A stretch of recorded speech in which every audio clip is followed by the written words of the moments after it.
Yo, welcome back to Genshin Impact. In the last episode we have finished Act 7 of the Nodkrai Archonquest, and now we're going straight back to Act 8, which already started last time, but I was lucky enough to quickly escape out of it, so now it has our full attention today.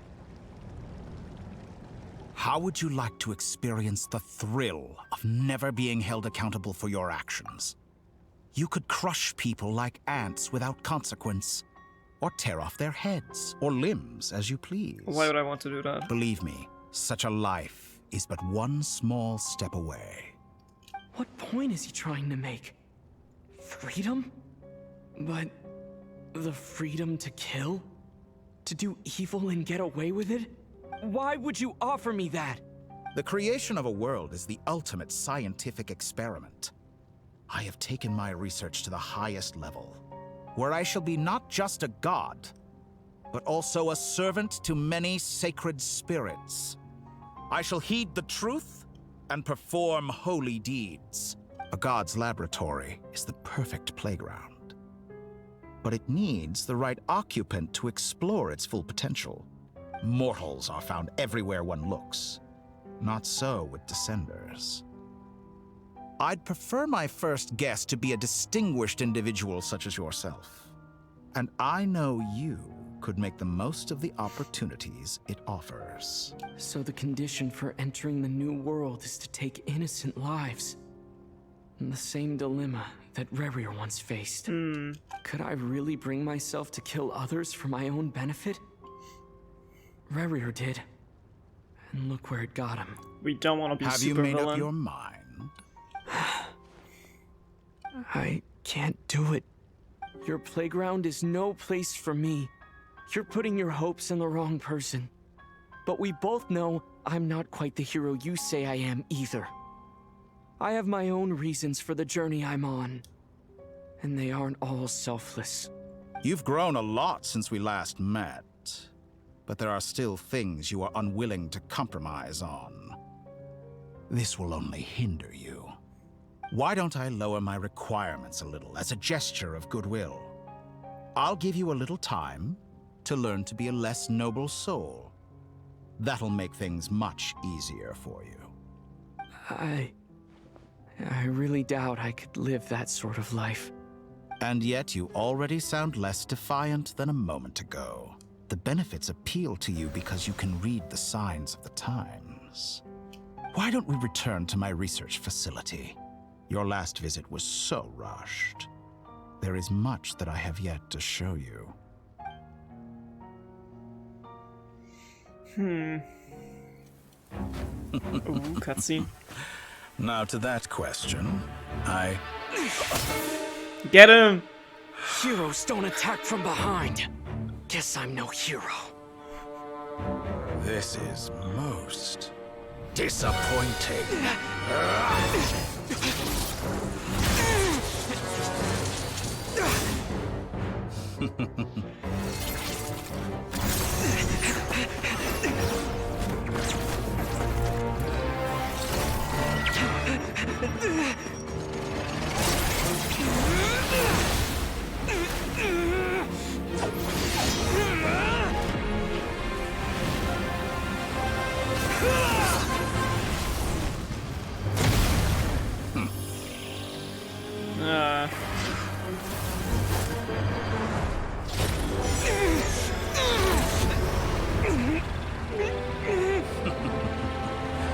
Now then.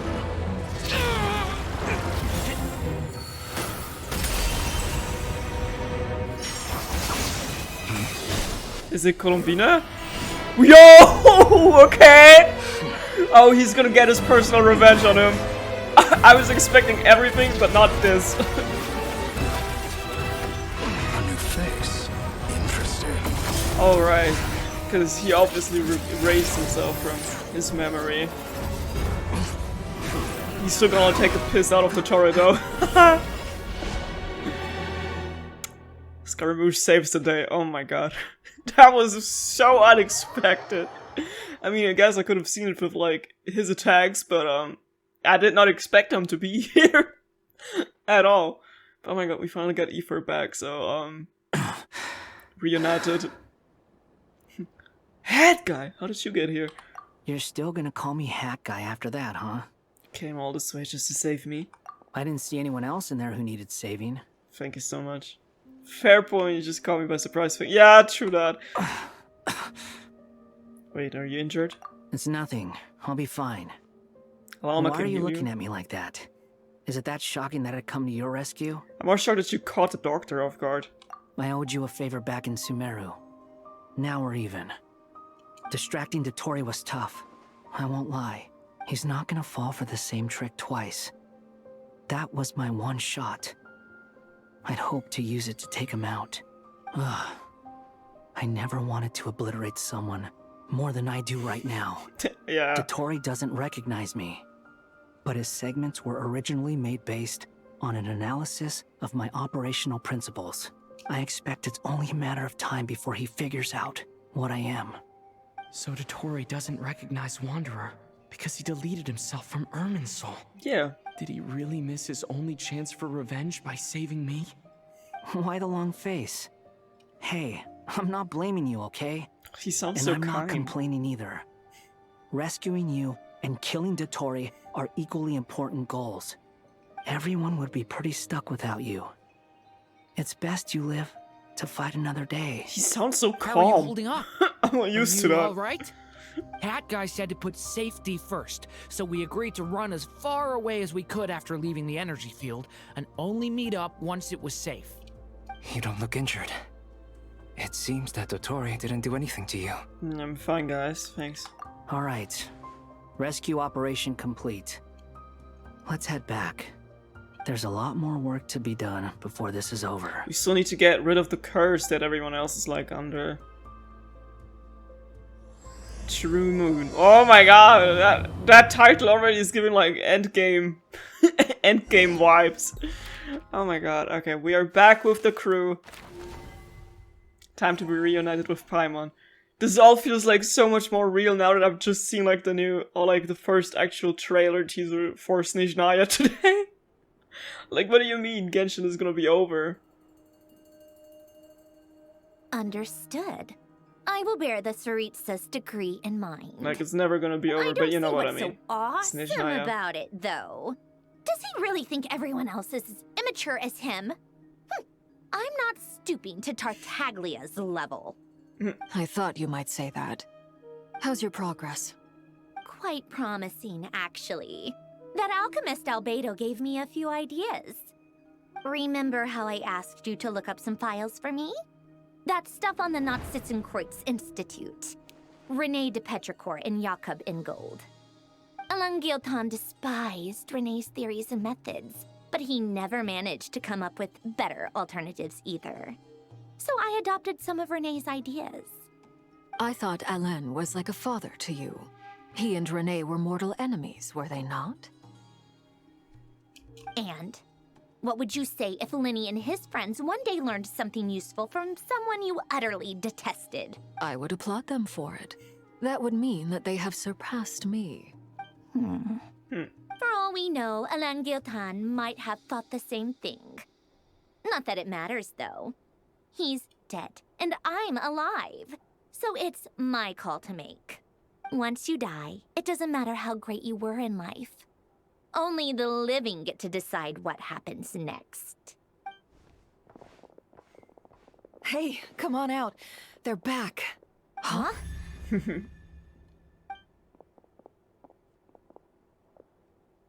You're back? And your head's still screwed on? And you still have all your limbs? You sound disappointed. What does it look like? Way to keep your composure, madam. Excuse you. I am perfectly composed. Hey everyone, I'm back. Paimon, did you miss me? Glad you're okay. Yes, Where's it's a Paimon? huge relief. Sorry for making you all worry. Worry? Oh, yeah, right. You think we, the Fatui, were worried about you? We were worried sick. Hey! The Traveler and I were already friends. You are free to join this mission in whatever capacity you please. Much like your tea parties. It's a laugh a minute with you guys. I must say, I was quite surprised when Mr. Albedo told me he would need no additional aid. Unpopular opinion. I know everyone is rightfully shipping Colombina and Sandrone, but she and Wanderer would also get along very well, I think. They have, like, the same attitude. We discussed this on our way back as well. I am rarely so unequivocal, but in this case, we had full confidence in Hat Guy. He said he knew what he was doing. Albedo and I pretty much had to just wait outside on standby. Meanwhile, Hat Guy broke into the energy field and rescued the Traveler solo. MVP. You didn't have to mention that. Well, I'm thoroughly impressed. You are a force to be reckoned with, Hat Guy. Is he back? Is he really back? Paimon, where are you? Traveler! It's really you! It's really me, Paimon. I'm back. Aww. Oh, thank goodness! Paimon missed you so much! That's me and my cat, you can literally. finally breathe easy, Paimon. It's great to have you back in one piece! Oh, Paimon's been having nightmares the whole time you were gone! Look at them. You know, once you reach my age, there's nothing better than watching a misty-eyed reunion between friends. That's nothing. Same goes when you get to my age, too. I bet Ino and Anefa would be tearing up as well if they were here. They changed his model, didn't they? His eyes and his hair color, it changes drastically. Have you worn wigs? Sorry. Oh. Varka, I'm not sure Anefa can cry. Dramatically, not drastically. But yeah, they changed his colors kind of like... I've seen something about a remodel, but I didn't know that they already had that in the game. Oh, yeah, good point. Hey, your eyes are looking a little red and puffy. Come here, let's hug it out. Let's hug it. Aww. What? Ew, no! Ew, no! Oh. You're not my dad, okay? Knock it off! The worst thing she Everyone, could say is no. I'm sorry for all the trouble I caused you. But the silver lining is, I didn't come away from this ordeal empty-handed. While I was being held captive, I learned a lot about Dotori's current capabilities, and what he plans to do with them. Allow me to explain.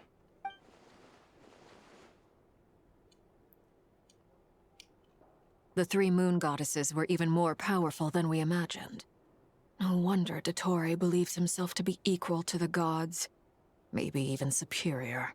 Utter blasphemy. While everyone was gone, Nefer and I made an interesting discovery. And I believe Miss Sandrone has something to share too. Ma'am, perhaps you could do the honors? Sandrone explains Colombina's situation, shares the findings of her research so far. Called it. Getting rid of a pesky troublemaker like her is like trying to clean up after a crumbly cake. It always comes back to haunt you. Colombina's alive. I knew she wouldn't give up. Our next step is to find a way to bring her back. Again. A place where time flows backwards, with no destination in sight. Surely it must have been created for a specific purpose. But I fear the answers are buried deep into Vat's history, held by great powers beyond our reach. It sounds like she's on a specific path through time, just traveling in the opposite direction to us. The question is, where does that path lead? Or will it keep going to infinity? We considered that question as well. Strictly speaking, time is not infinite. Indeed not. Every road has an end. Nicole! You sure love quietly sneaking in mid-conversation. I do, in fact. It's something I've always done at our mages' tea parties. Quiet, mysterious, and persuasive. You wonder what lies at the end of her road. Well, just as the world has a beginning and an end, so too does time. And so, the end of the road is the moment that Tevat was born. But where Miss Colombina will end up along this road, that depends on where this particular river of reverse time began. What about the original moons and the moon goddesses? Do they have a beginning too? All things do. In the beginning, no moons adorned the sky. It was the Dragon King Nibelung who raised the three moons into the heavens, and thus were the moon goddesses born. They were shadows of the planet, born to wield Nibelung's authority and oversee the world on his behalf. They were extensions of his will, manifestations of his majesty. But then one day, they disappeared just as suddenly as they had once been brought into being. Nobody knew where they had gone. Switching back to Columbina. I wonder where she is now, because we pretty much went into the last memory as we saw the scene where Lunator was created. So I guess she's still stuck in the same place, but maybe instead of those memories there's something else popping up now? Like I thought. No more paths back to reality have emerged since. But how can I be sure that I'm going the right way without scenes from reality to keep me on track? I can't even be sure of how long I've been walking for. The further I travel, the less stable this space becomes. There are even moments where I can sense something that feels like abyssal energy. They can just materialize out of thin air. I have to keep my wits about me. Investigate the anomaly ahead.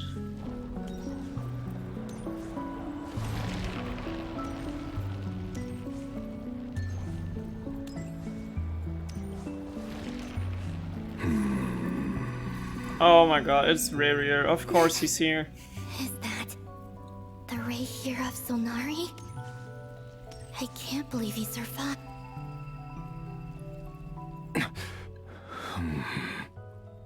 You are the moon goddess. But how? Please, there's no need. I'm not interested in fighting anymore. I find that a little difficult to believe. Yeah. Honestly, so do I. The way you used my own power against me was... It was a brilliant strategy. And then, in the final moment before I was thrown into this space, I got to see an old friend. Mr. Dainsleif. I totally forgot about that. Oh my Right. god. So long ago. It was so long ago now. But we were friends once. And when I first got here, I was filled with hatred, remorse, and rage. How I cursed and devoured. I tore everything here apart. I was consumed by the desire to leave this place and have my vengeance. But to no avail. This is a place with no exit. This is the second time I've entered this space. Though I have no memory of the first. I was torn to shreds the moment I entered. But this time I survived. It must be partly because of this new body. And partly because of all the Kuvaki I absorbed in Nodkrai. Are you the source of the abyssal power in here? Not all of it. Some is from when I first arrived here and tried to destroy everything. But there was already a degree of abyssal power here, before I entered. And like a venomous snake baking in the merciless sun, it tried to slither into my shadow. Tried to? So, you rejected it? Yes. Because after that, the world suddenly became silent for a moment. What do you mean? The voices in my head, they were gone. And then, I saw her. Thalindis. Her? Thalindis. My former lover. Never mentioned that she saw a memory of Thalindis leaping into the moon's reflection. More precisely, I saw her afterimage. I'm sure the real her is long gone. She was just an ordinary Conrian. She couldn't have survived here for very long. Anyway, why have you come here? Didn't you know it was a dead end? If I hadn't escaped through the moon gate, my friends would have been in far greater danger. Oh, I see. Because of your power. The power of a moon goddess. What? You'd like to know how I know, wouldn't you? The one who resurrected me said so. I could hear a deep lust for power in his voice. Do you mean... Dottore? Dottore. So that's what he's called. He'd been collecting fragments of my body for a long time. All so that he could resurrect me at the moment of his choosing. Of course. I had no interest in his research. But being as corroded by the abyss as I was, we were aligned as far as hunting the moons and recovering my strength were concerned. So that's why the Wild Hunt suddenly became so active in Nodkrai. When I left the Fatui in my weakened state, Dottore must have felt that his time had come. Moon Goddess? Could I ask a favor of you? What? I know this is a lot to ask, especially from someone who tried to kill you. If you refuse, I won't fight it. But this is the only thing I desire now. Nothing else matters. What do you want?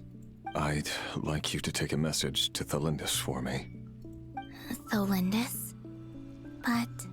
Yes, she's dead. But like I said, I saw her afterimage. I can sense that some part of her soul remains here. Far, far ahead. Why don't you go and speak to her yourself? I can't. I don't know why, but I can't move freely in this space as you can. All I can see is a glimpse of her, walking away. Just like the moment when I last saw her in life. In return, I will clear these abyssal obstacles for you. No, not in return. I'll clear them for you. Whether you want to help me or not. It feels like something I ought to do. Why? Yeah. Why, indeed. I've been asking myself that question a lot recently. Why did I do the things I did? I'm tired of it all. Tired of the person I became. People used me. And then I turned around and started using others. I hurt a lot of people. I think I grew tired of it long ago. But I wouldn't admit it to myself. And ultimately, that's how I ended up here. What do you wish to tell her? All of it. My past. My mistakes. Everything that happened after we were separated. Is it okay if I give her the abridged version? Yeah, I'm sure there's plenty you can skip over. Just tell her the important parts. Whatever you think that means. Like the part where you relentlessly tried to kill us? It's up to you. Love demands honesty. But my relationship with Thelindis was built on lies. We hid too much from each other. But after living my whole life in the shadows, I don't want to hide anything anymore. I will do my best. There.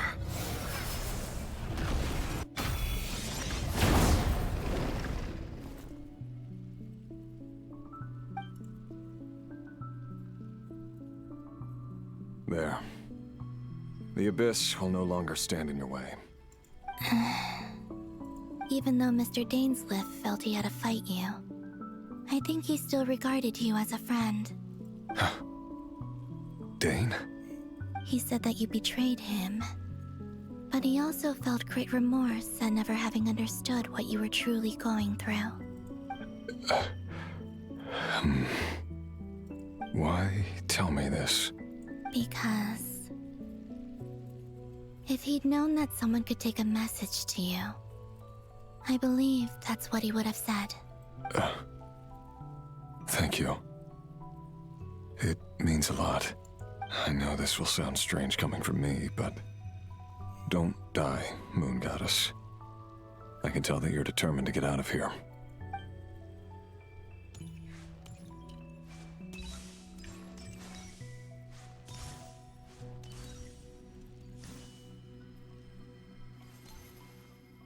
Feels kind of crazy seeing him again after all these, I don't know, updates and versions. It's been so long. Continue onward. Is that for He kept Lindis? his word. The abyss is no longer obstructing my path. So she is here. Time to finally reunite them. She's such a cutie. Oh wait, it's the after image. Yeah, the thing that he saw. Is that the Lindis? She wasn't far off at all.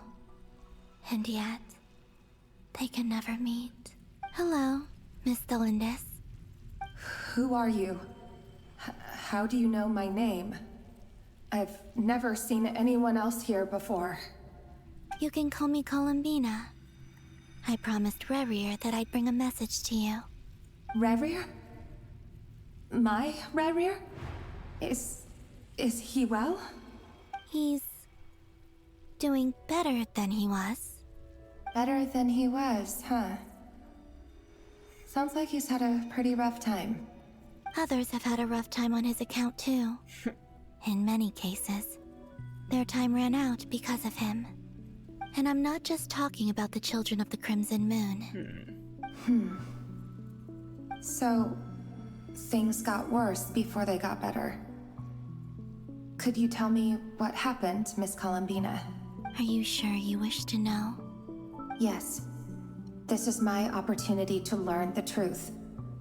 No matter how hard it is to hear, I have to know. I admire your courage. However, time is short. I cannot stay here for long.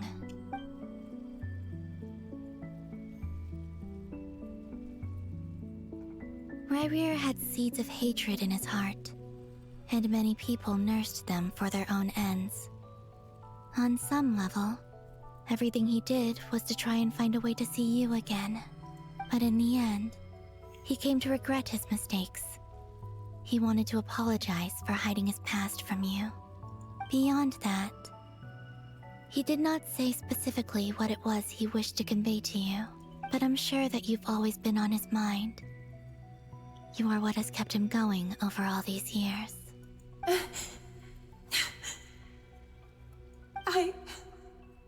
I'm sorry, Miss Columbina. This is so upsetting. I'm not sure how to put my feelings into words. It's all right. I understand. Well, that's everything from me. So, I guess I'll be... Wait. One moment. Time flows backwards here. The road ahead only leads further and further into the past. I know. I intend to reach the end of that road. Without a moon marrow, without the 3 moons' power, you won't make it far. Wait, unless... Are you one of the moon goddesses? You could say that. I see. I often think to myself, if life is like a train ride, why haven't I reached the terminus? Where am I even going? And it's not just me, it's this whole place. Wherever it is, it seems like it's existed forever. It's such a mystery. Where is it going? I must seem so ridiculous. I can't answer these basic questions, and yet I jumped right in here without hesitating, only to be torn apart the moment I entered by powerful energy currents. Only my soul remains now. Thinking back, I was suddenly overcome with fear and terror in that moment.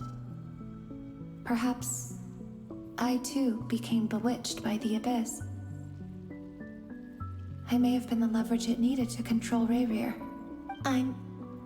I used to be a researcher at the Universitas Magistrorum in Conria, researching the iridescent moon's marrow.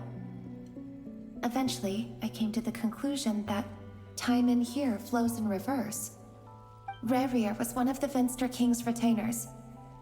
With me, he was in an impossible position. It plagued him constantly. I wanted to help him escape his lot in life. I wanted him to be happy, so I thought I'd use this place to return to the past. At the time, I thought I could just go back to the day that the Finster King first found the princess. It was only after meeting the princess that the Finster King started going too far with his research into the Abyss.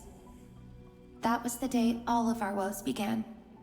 I thought I could stop the king from ever meeting her and solve everything. But that's not how it went. I couldn't kill the Finster King himself, so I had to find another way to save Rerir. That's why I wanted to go back, to kill the person who had brought new possibilities to our realm. I'm sure it was a futile endeavor, but the Abyss probably enhances the basest human desires.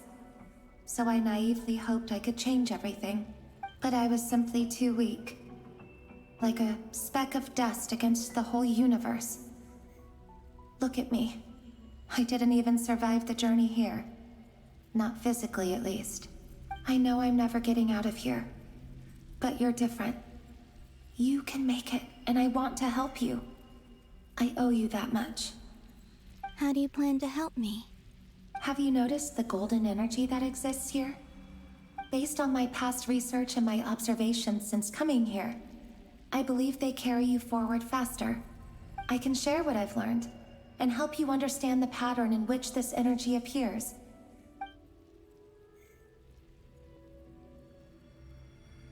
I think you just might... Now, I know you will be able to change the past. Also, I've been speculating about where this space ends. The documentation was scanned, but from what I know of the legends about the moons, the oldest ones seem to begin with Nibelung, king of dragonkind. I have no way of verifying any of it by this point. But if it's true, you might be able to reach that era if you keep walking. Understood. Thank you, Miss Thelindis. I'm the one who should be thanking you. If you hadn't entered this realm of everlasting death, what use would my deductions be? Thanks to you, they have some meaning. About Rerir, I'm so sorry. For everything. It wasn't your fault. That's not true. Because we both feared bringing trouble upon each other, neither of us ever told the truth. And that dishonesty sealed our fates. But enough about that. I wish you a safe journey, Miss Columbina. Their story is so bittersweet, and it just reminded me of when we first saw, like, Rerir's flashback And may the outside world never have to experience pain like this again. And how painful that was, yeah. Rerir, you're there, aren't you? I cannot see you, because you exist in the future. I expect we'll be trapped in this prison of space-time for all eternity. So close But and yet please, so far. Gaze upon the past, and then sit for a while. Can we pretend that airplanes might Find make a us place to sit down together, just like we did when we first met.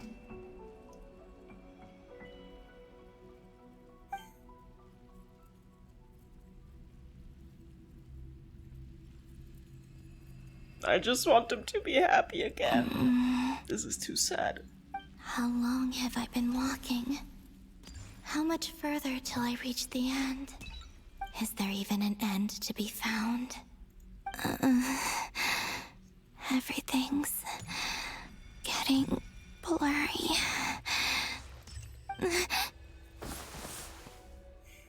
Huh? Are you all right, little sister? Huh? Have you come from the distant future? Who's that? Am I supposed to recognize this person? I'm not caught up with, like, stuff. What? She looks important, so I guess we will find out. So, how exactly did the moons just disappear? shouldn't it be a little harder to get rid of major creations like moons? I guess. The world is a vast and ancient place. On a certain scale, all life lasts for but a fleeting moment. Miss Nicole explained that the moon goddesses likely perished in the War of Funerary Flame. The moons themselves were also destroyed at that time, save for the Frost Moon, from which a new moon goddess was later born. Am I missing something then? 'Cause the stories say that the moon goddesses were born on the moon, but doesn't Columbina say she was born in Nodkrai? Huh. You're right. Why do their birthplaces differ? What's the difference between the two generations of moon goddesses? Oh, so the other person just saw was another moon Remember what goddess. Sandrone said? Her scans detected 4 moons. In other words, 4 moon marrows. Technically, the result of the scan means that 4 moon marrows were detected and positively identified as moons in that moment. In other words, this piece of information alone isn't enough for us to know how Miss Columbina is doing right now. Yep. We have no way of staying up to date on whether she's dead or alive. She's on her own for now. But at least she's trying her best to get back to us. And she's not alone. She's a tough cookie. And a sore loser, too. We have to trust that she'll find a way. Because we really need her power. As much as it pains me to say it, we've got no chance of beating Dottore in a straight-up fight. He's much too powerful. It wouldn't even be close. That maniac is going to devour everything in his path until he reaches us. We need to find someone or something that can stop him before he does anything worse. I'll be frank. Our only hope of defeating this false god is with a real moon goddess on our side. I'm not just saying this because Columbina's a friend and I want her back safe and sound. It's just the truth. And I know that even she was no match for him when he attacked, but I don't have a better solution. We're not giving up on saving her, whether she can defeat Dottore or not. Right. Don't worry, Miss Sandrone. We're all aligned on saving Columbina. No one's trying to argue that we can only justify saving our friend because it will help save the world. This is about multitasking. We want to save both. So, she's more than just a moon goddess to you guys. She's our friend. Absolutely. Duh! She's part of the gang! And you are too, you know. Yes, I know. You don't need to labor the point. I knew that the moment I came running over with my documents that I was part of the in-group. I mean, if Arlecchino can fit in, I certainly can. Anyway, as for how we get Columbina back, I've been working on it constantly. But I think I'm still lacking certain information about the moon. I'd probably get there if I could continue my calculations, but the problem is, I've run out of computing power. Computing power? You mean you need more energy? No, the issue isn't energy, it's processing power. There's so much data to get through that the whole process has just ground to a halt. That's a tricky problem. René de Petrichor of the Nazissenkreuz Ordo once foretold the fate of the world. But I don't know how he did it. My guess is that he used the primordial sea's power. However, that won't work for me. His methodology was vastly different from my own. What's worse, they're incompatible. And to top it all off, we can't even leave Nodkrai. Ugh, this is so annoying. If I'd known we'd run into a bottleneck like this. Well, no, the design bureau's a bust as well. Curse that Dottore! Couldn't have made this harder for me if he tried. Oh, what do we do then? How about we grab a bite to eat and take a break? Maybe something will come to mind after you've cleared your head. You don't get it, do you? I'm trying to calculate the fate of an entire world here. And I need accurate results, not vague prophecies. Where the heck am I gonna find the computing power for that? Ahem. Anyway, time to shelve the discussion on technical difficulties. Being a killjoy isn't very ladylike after all. Either way, We've done what we can. Rest well, everyone. Remember to let us know if anything new comes up. Hat guy? Is he hinting that we should talk outside? Let's go somewhere a little more private. Alright. Time to take revenge after all. You know that Dory went back to Sumeru, right? Thank God. Yeah, she mentioned she was planning to head back. Things aren't looking good for Nodkrai. She's gone to spread the word so that Sumeru has a chance to prepare for the worst. From what I know of Dottore, there are two possible reasons why he hasn't made a move yet. One is that he's still working through some kinks in his new powers. The other is, he wants to see how we're going to react. He'll easily devour everything eventually, so I guess he's in no rush to make it happen. The first false god he made was me. Now it's his turn. Even though my records were erased from Irminsul, Dottore's ideas haven't changed one bit. He once told me that becoming a god was like turning yourself into a hungry wolf or giant serpent to devour the moon. Clearly, he began studying the moon goddess's powers long before he even tried making a god. He's always wanted to get his greedy hands on divine authority one way or another. And in the end, he devoured the moon where I failed. In the desert of Sumeru, there is a chessboard built by King Deshret, also known as Al-Ahmar. I don't know if it was a real game, or if he was just trying to challenge his servants and citizens in some way. But creating games and setting rules, gods do that as a matter of course. That's the kind of power Dottore craves. Now he has the Trilunar Authority. His power is leagues beyond the common people. I don't think there's any point in other nations rushing to the front line. They're better off focusing on defense and hoping they can fend off any threats that spill out from Nodkrai. Either way, Dory will inform Lesser Lord Kusanali, and she will contact the other gods in turn. The Seven will have some recourse available. If nothing else, their protection should keep the rest of the world from descending into chaos as quickly as Nodkrai has. So on the bright side, even if Nodkrai is doomed, your friends in other nations won't be in any immediate peril. That's good to know. But I'm not ready to give up on Nodkrai yet. Exactly. There's a word for people who refuse to let anything go. It's called being greedy. Maybe it sounds greedy to you, and probably naive too. But whatever you call it, that's what gives me the determination to keep fighting. Battles are fleeting, but the will to fight is a long-term commitment. Give up for even a moment, and your resolve will shatter. Why do you always feel the need to do the right thing? No one is born to be a savior. I mean, who's gonna criticize you if you fail or give up? Don't take this the wrong way, but Dottore said something similar to me. I guess the Fatui attracts people who don't believe in saviors. Not necessarily. It's less about belief for me. I just want to know how determined you really are. After all, I don't owe anything to anyone else here.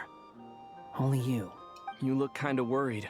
If your arch-nemesis was about to achieve their ultimate goal, I think you might feel a little worried too. That's true. Dottore is about to become an omniscient, omnipotent deity. That's gotta be a bitter pill to swallow. Not if we can stop it. Still, you're calmer than I expected. Obviously. I have to admit that my past self was a reckless fool who misunderstood not only the point of revenge, but how to achieve it. And as much as I want my vengeance, I know I'm not gonna get it by acting alone. If the world's taught me anything, it's to think before I act. Too bad it never taught me any other virtues, though. So, I am going to destroy Dottore, no matter what it takes. So, what's your plan? I'll get to that.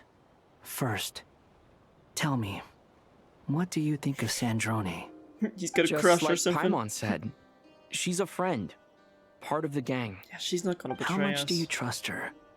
This is a serious question. Think carefully before you answer. I mean, she wants the best for Columbina too, so... Although she's with the Fatui, she has her own values, and she's helped us a lot. If nothing else, she's clearly going the extra mile for Columbina. I see no reason not to trust her. If you say so. In that case, the three of us need to talk. I have some thoughts about her computing problem. It can be solved, but it will come with a cost. How much? If I can afford it, I'll cover it. Sometimes your heroism really backs me into a corner. You know that? Come on, let's go talk to her. Alright, talk to Marionette. We are free to walk around? That's kind of crazy, or did that happen before and I just didn't notice?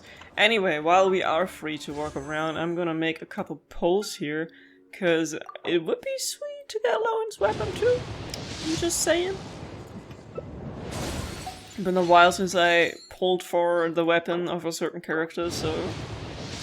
might as well just try our luck with the couple of wishes we've got here. Which aren't a lot, but it's better than nothing. Okay, I still have 3 on that banner though, so... let's see, it would be cool to get a 5-star weapon for once. Or just not, but I can still buy another pull. 1 second. And here it goes. Nope. Okay, and we're back to the story. Talk to Marionette. Yep.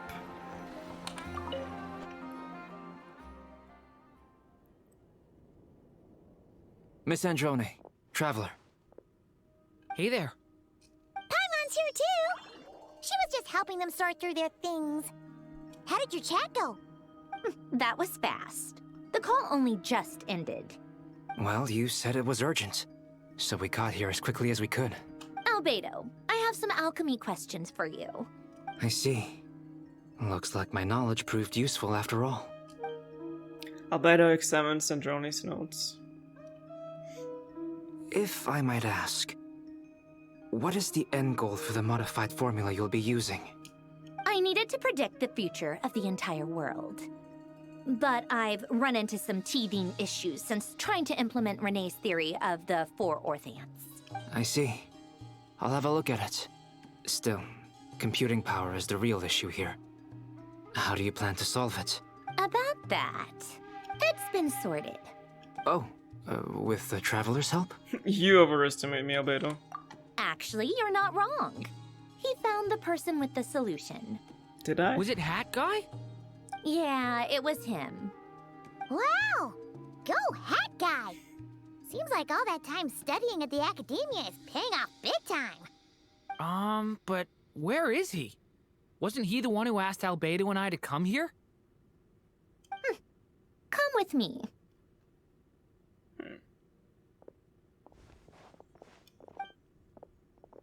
Oh. Hat Guy? What's happened to him? It's meditating. Hat Guy! Can you hear us? No response. I guess he's in hibernation. Hibernation. Hat Guy mentioned that he was a puppet. It seems that his functions are currently shut down. Interesting. I presume this has something to do with the solution to your computing problem. That's right. He and the Traveler came to see me. Wait, what? You have a solution? Would you calm down? Why do you always react so hysterically to everything? Excuse me? How would you know? You shouldn't be so quick to judge complete strangers. It's very bad manners. Maybe they wouldn't get along. Oh, please. It doesn't take that long to figure out that you have a temper. But he used to be like that too, so, Where does a mere student get that kind of confidence? I've actually published more papers than you. Not that status counts for much. Even Paimon's applied for academia admission. Huh? Are you serious? See? This is why I can't be bothered to explain myself. She recognizes no one's skills but her own. Okay, fine. I'll hear you out. So, tell me, how do you propose to solve my computing power problem? This world itself is constantly processing all kinds of information. If it's the world's future you're trying to calculate, you need a processing device that's designed to cope with that volume. Easier said than done. Only Irminsul can handle that kind of... Wait, is that what you're suggesting? But surely we can't just plug my formula directly into the ley lines. You should be able to tell that I'm not human, right? Yeah, I noticed. The technology, though, seems pretty ancient. Very different from Fontaine's. It's a completely different system. Conrian, to be precise. I'm what they would have called a puppet. Puppets need an energy source and processing power. The artisans who built them sought out the materials most suited for that purpose. You? Do you mean... The Traveler and I have talked it over. He's willing to vouch for you. So, I'll allow you to borrow my core for your calculations. It was built using wood from a silver white tree, which makes it a small part of Irminsul. Conrian technology and Irminsul wood. Who in the world could have built you? Are you sure about this? A puppet without its core will cease functioning completely. And if it's left in that state for too long, it might not recover. You could die if you do this. You do realize that, don't you? I can put 2 and 2 together, yes. No need to rub it in. I won't lie to you. This has never been done before. I cannot guarantee your safety. Doesn't matter. I'm prepared for the worst.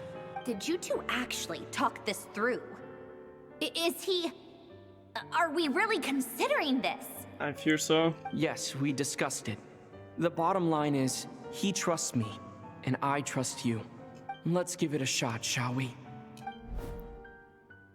Honestly, I have no clue where this kid even came from. But for whatever reason, he lent me his core to use in my formula.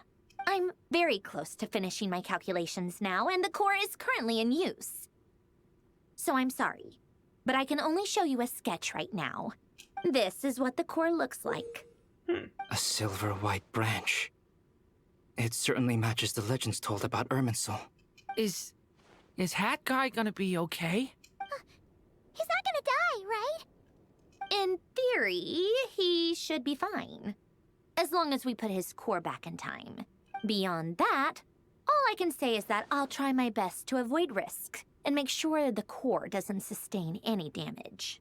I think I know why you called us here now. Someone needs to watch over his body and make sure it's protected until the process completes. Correct. He said that the only ones he trusts here are you two, and the Traveler. And the Traveler will have other work to do. Look after Hat Guy for me. He will have our undivided attention. Aww, Hat Guy. On a more positive note, things are progressing steadily on my end. I'll call everyone in for a meeting once the results are out. Centurion returns to an initial question. She and Albedo enter an in-depth discussion. You, Paimon, and Durin stand next to Hat Guy, keeping a watch over his sound body. You've never seen him in this state before. The worst case scenario with the core removal is either a system reset or a total loss of function. But I'm not afraid. A quiet death should have been my fate long ago. A core is completely different from a heart. It's like another vital organ entirely. I never believed it could be a true replacement for what I sought. But in the end, it turns out the core was more useful to me. Pretty funny when you think about it. It's like the punchline of my entire life. Do you think there's any difference between a puppet and a human? If not, then this would just be another samsara.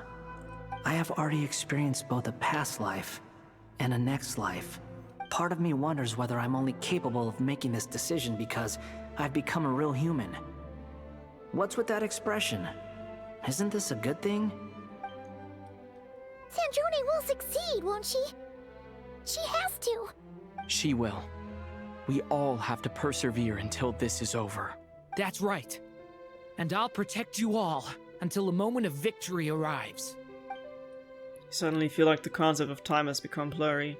It rushes forward for you, yet marches backwards with every step that Columbina takes, silent yet turbulent.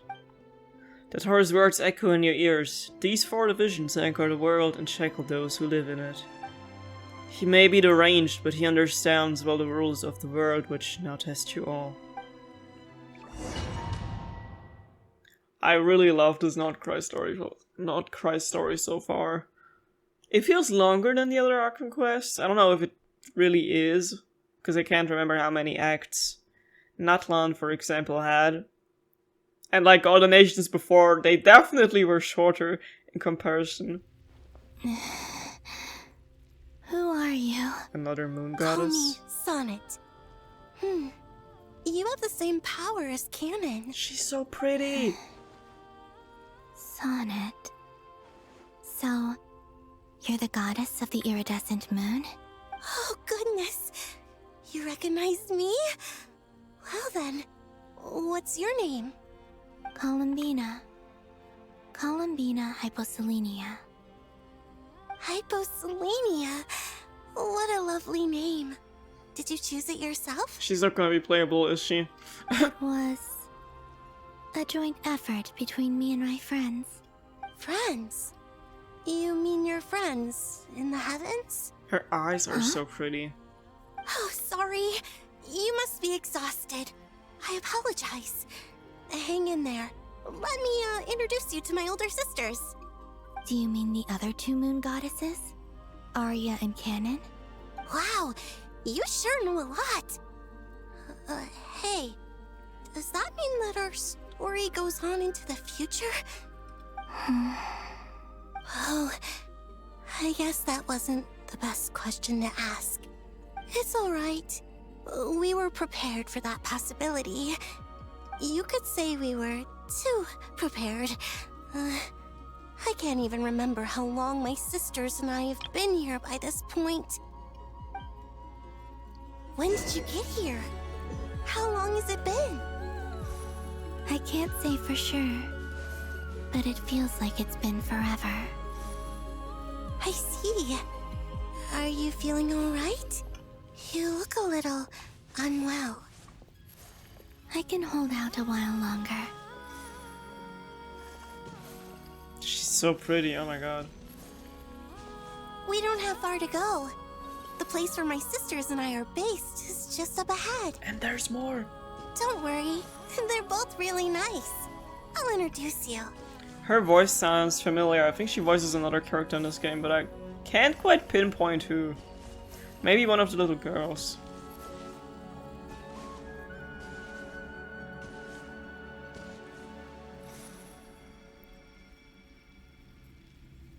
What do you mean we're actually meeting the Moon Sisters? Sisters! I'm back!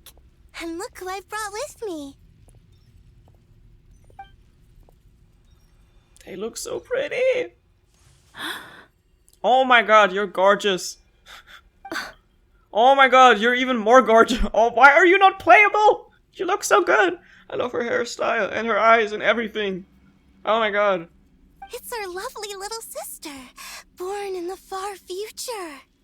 The pleasure is all mine.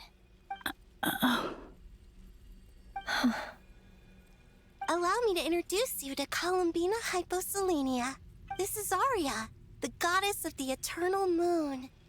So beautiful. And this is Canon, goddess of the frost moon. Canon, don't you think Hyposelenia's power is similar to yours? Hello, Columbina. I apologize for our startled reaction just now. And please, forgive our little sister if she's been annoying you.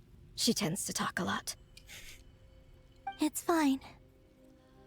You seem shy. Don't worry, Columbina Hyposelenia. No one can hurt you here. Could you tell me where here is? Please. I must know. My dear sister, this is where Tevat's original ruler, the Dragon King Nibelung, imprisoned the moon goddesses. What? You're scaring her, Canon. No, I'm fine. Please, continue. Nibelung, our original master, created us in the distant past to maintain Tevat. But he left this world and traveled into the dark universe beyond, to explore worlds vaster still. I gotta make a little cut here, but I'm gonna come back. Alright, I'm back. Day and night, we fulfilled our duty in the heavens, until the day that the first descender arrived. The great ruler of the firmament. The heavenly principles. Is that what later generations call them? I see. But we did not reject them at first, nor did they seem to harbor ill intent towards this world. We coexisted in peace. They were like a guest in our home. Slowly, however, we came to realize that our guest had a growing desire to change and dominate the world. And you didn't stop it? No. There was an order to the rules they set up that Nibelung never taught us. We wanted to know if this order would bode good or ill for Tevat. All right. Canon and I wanted to know. Sonnet was against it from the outset. Later, we discovered that this great ruler of the firmament bore an almost paranoid hostility toward the desire of certain life forms to seek power. Or perhaps they feared them.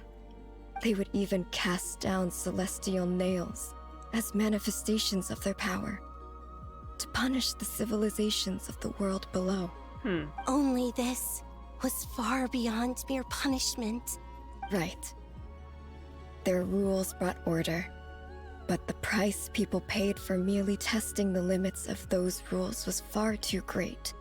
I did everything in my power to help the punished escape catastrophe, but still, too many lives were lost. The ancestors of the Frost Moon Scions were some of the ones you helped. But just when we had decided to take countermeasures, the Dragon King, Nibelung, returned. And so began the War of Funerary Flame. So, that's the name the world gave that war in the future. Well, who won in the end? As far as I know, the Heavenly Principles won, although it came at a great cost. They remained in Tevat, where they continue to rule to this day. And the world's original master, the Dragon King Nibelung, was destroyed. And what of the moons? Are there still 3 moons in Tevat's skies? You can tell us the truth, Columbina. We know we are but remnants of a bygone age. We are prepared for the answer. Only the Frost Moon remains. But it has been cast beyond the false firmament by the Heavenly Principles. The eternal and iridescent moons were both shattered during the war. So death finally came for us in the end. Sonnet. But you're still here, aren't you? A moon goddess cannot live without her moon, Columbina. She's right. That's why I began to disappear. Because the Frost Moon is cut off by the false sky. How much worse it would have been if it were outright destroyed. Our souls may endure within this lunar palace, but if our moons are destroyed, then we shall disappear the moment we depart from it. I'm sorry. There's no need to apologize to us, dear sister. If anything, we owe the world an apology. If only we'd decided to act sooner, rather than arguing amongst ourselves. all the more reason not to spend this time in regret and repentance. Instead, we should focus our efforts on how we might help our future sister. Sorry? Don't you see, Columbina, your story is not yet over. Is that not why you are here?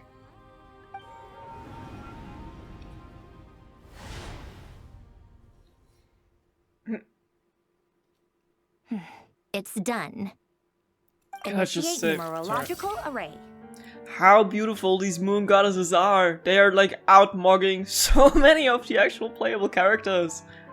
And I like how all their names are like named how they're all named after musical elements. Just Columbina doesn't really fit into that scheme, but I mean, yeah, she got her name elsewhere, I guess. So Continue running primary process. Calculate the world's fate through extrapolation. And identify nodes of potential change. Secondary process, scan for moons. Still 4. The number of moon marrows hasn't changed. Wait, let me think. Is it possible that there's something I've been misunderstanding about the moons all along? Variables. Variables in the world. I know where potential variables within the world come from. So what about the moons? Are there any variables there? Like their life or death, for instance. What if being alive or dead makes no difference to a moon? But that's so strange. Even immortal gods can die. Why would the moons alone be... Wait! I've got it! If alive or dead is considered a variable, we might have had this wrong the whole time. No one ever said that a moon marrow equals a living moon. We just made that assumption ourselves. Initiate secondary process. Scan again. This time filtering out interfering perimeter. Moon marrow. I don't care if they're natural or artificial. Get them out of my search results! Why? It says 3 moons still exist in Teyvat, even after excluding the moon marrows. But we know for a fact that 2 of them are dead. Redo the scan. Narrow the results to living moons and real moons. No, scrap that. Narrow it down to moons that have lunar authority and remain alive. Why? Why is it still 3? What is this, Columbina? Has the world lied to us? Or are you the one pulling the wool over our eyes?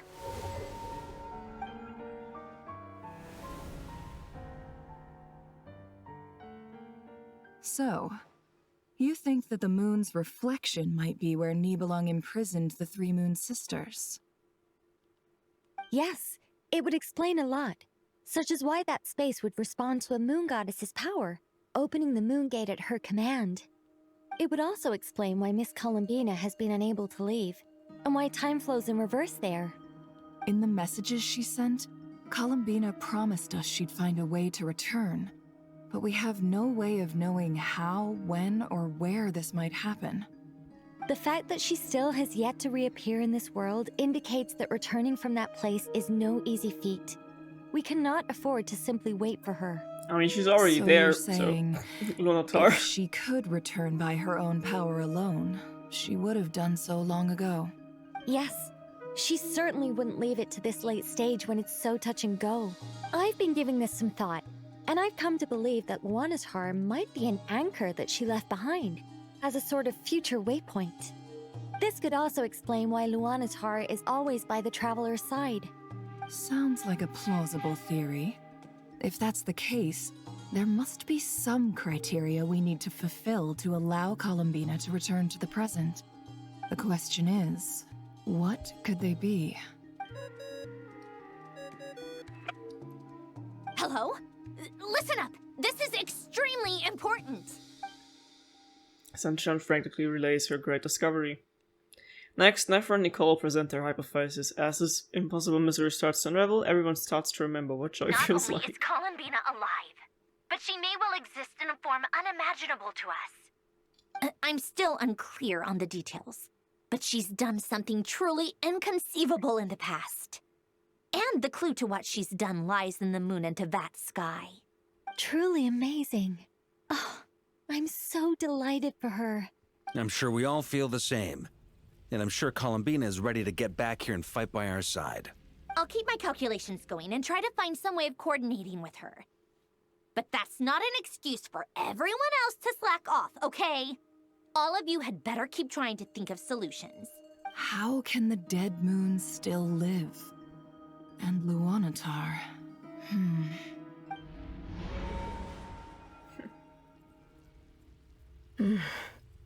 It's hard to believe that's what will happen in the distant future.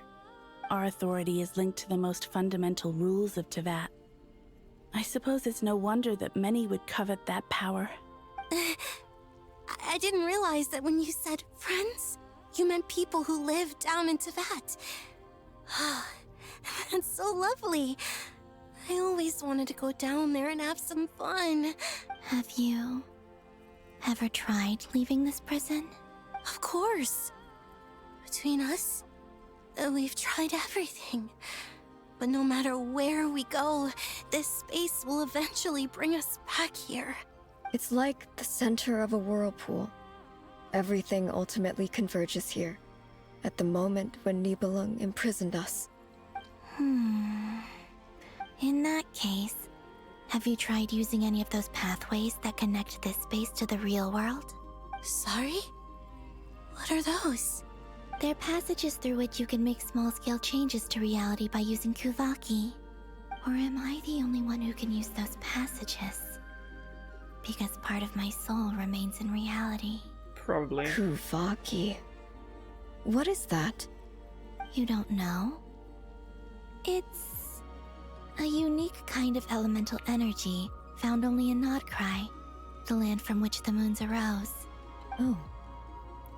Well, it's true that the moons first rose up from the part of Teyvat you say is called Nodkrai.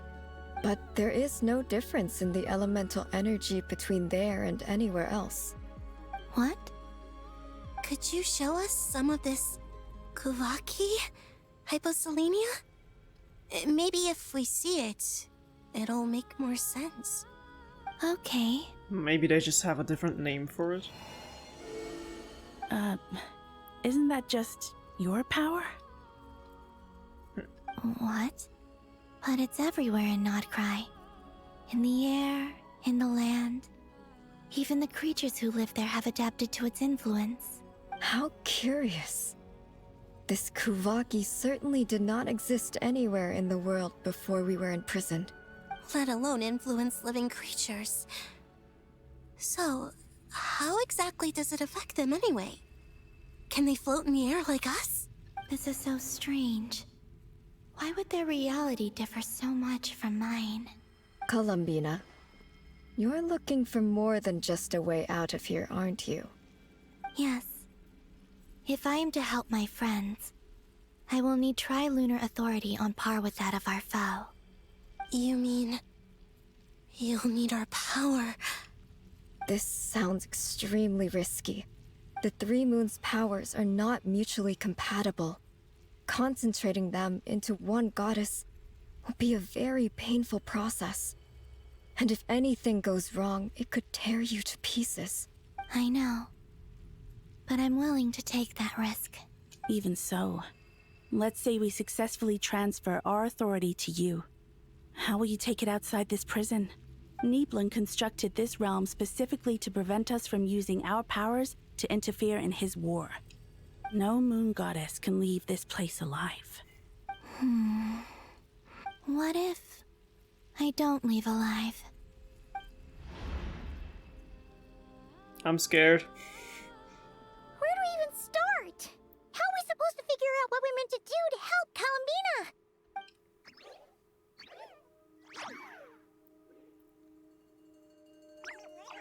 Columbina? What do you need from us? If she really got to the beginning of time in there, how do you think she'd leave us a message? You don't think she'd write it down on a stone tablet somewhere in the hopes that we'd find it, do you? Seems unlikely. Columbina may not talk a lot, but she thinks deeply about issues like this.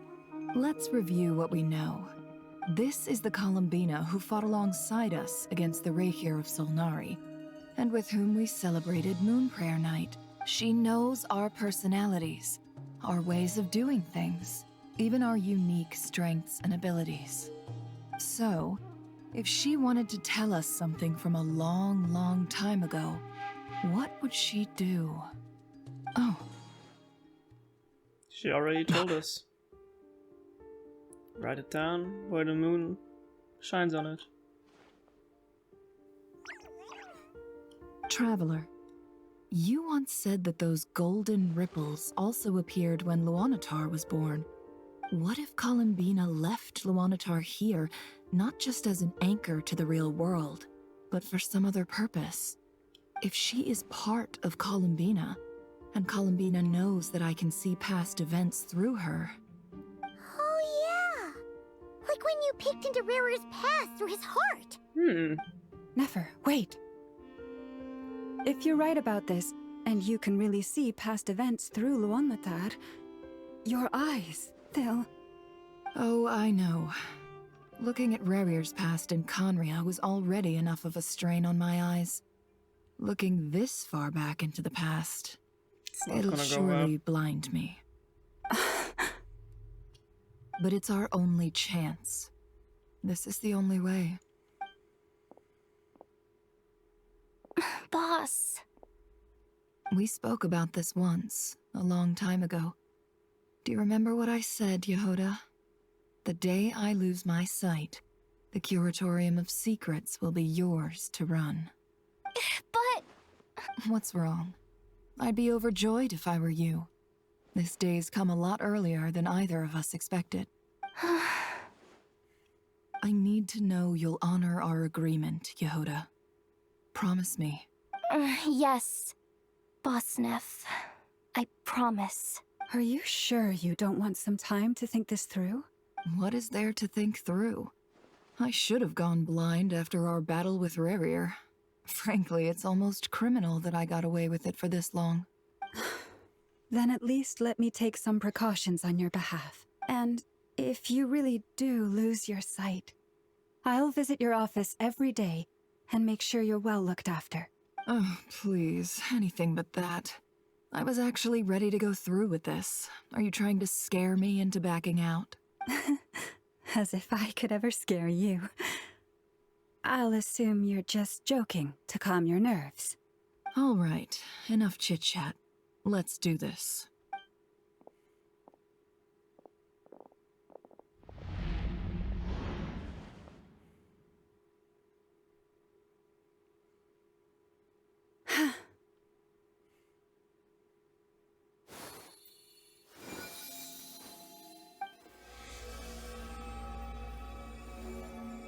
All done.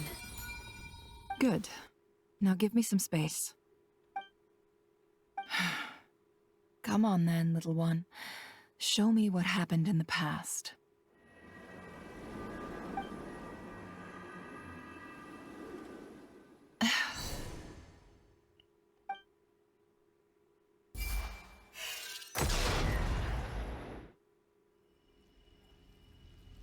Between the Trilunar Authority, Kuvaki, and the soul-surviving moon, the Frost Moon, I think I might know how to get back. But I will need my sister's help. Time to go talk it over with them.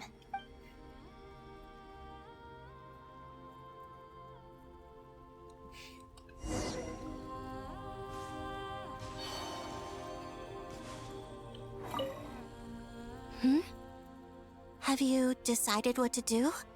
I hope it's not too dangerous.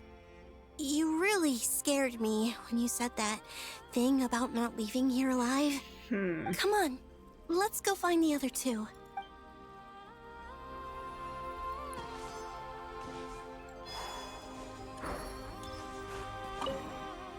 It seems you have reached a decision.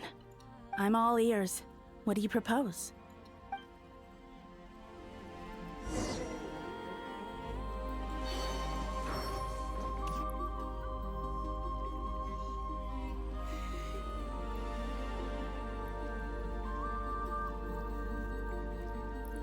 Have you figured it out, Columbina? She's so Tell beautiful. us, Sorry. how do you plan to leave this place? I intend to die here, in this moment, and then be reborn in the future with the help of my friends. What? What are you saying? How can the dead be reborn? And how will you inform these future friends of your plans? You can't exactly leave oracles. Nothing can escape this place. Not a single ray of moonlight.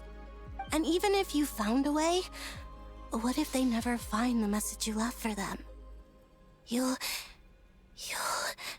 They're gonna No. find it. That won't happen. Come again? They will find my message. I'm sure of it. I'm not following. How exactly will you achieve this? It's quite simple, really. First, I will leave my soul here.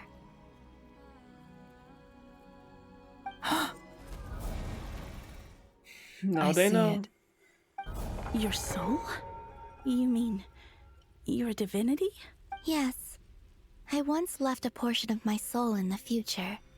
One so small that this prison barely noticed anything. In this very moment, she can resonate with my soul across time. When the time comes, I believe that she can serve as an anchor to pull my soul from here back to the future reality.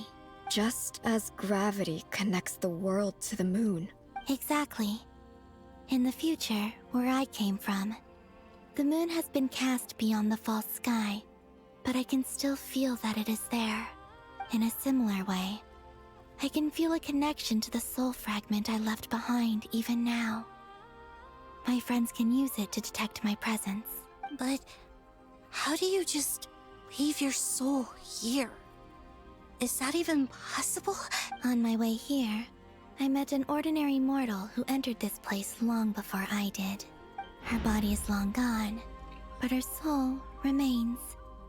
And before that, I encountered an old enemy whose entire soul survives here intact, while the power that once corrupted his body has faded away. So, perhaps this space is specifically designed to imprison divinity and authority, but not the physical body. Still, even if your body can escape, would it not just be a lifeless husk without the soul inside? Wait, is that what you meant when you said you wouldn't leave alive? Yes. Exactly.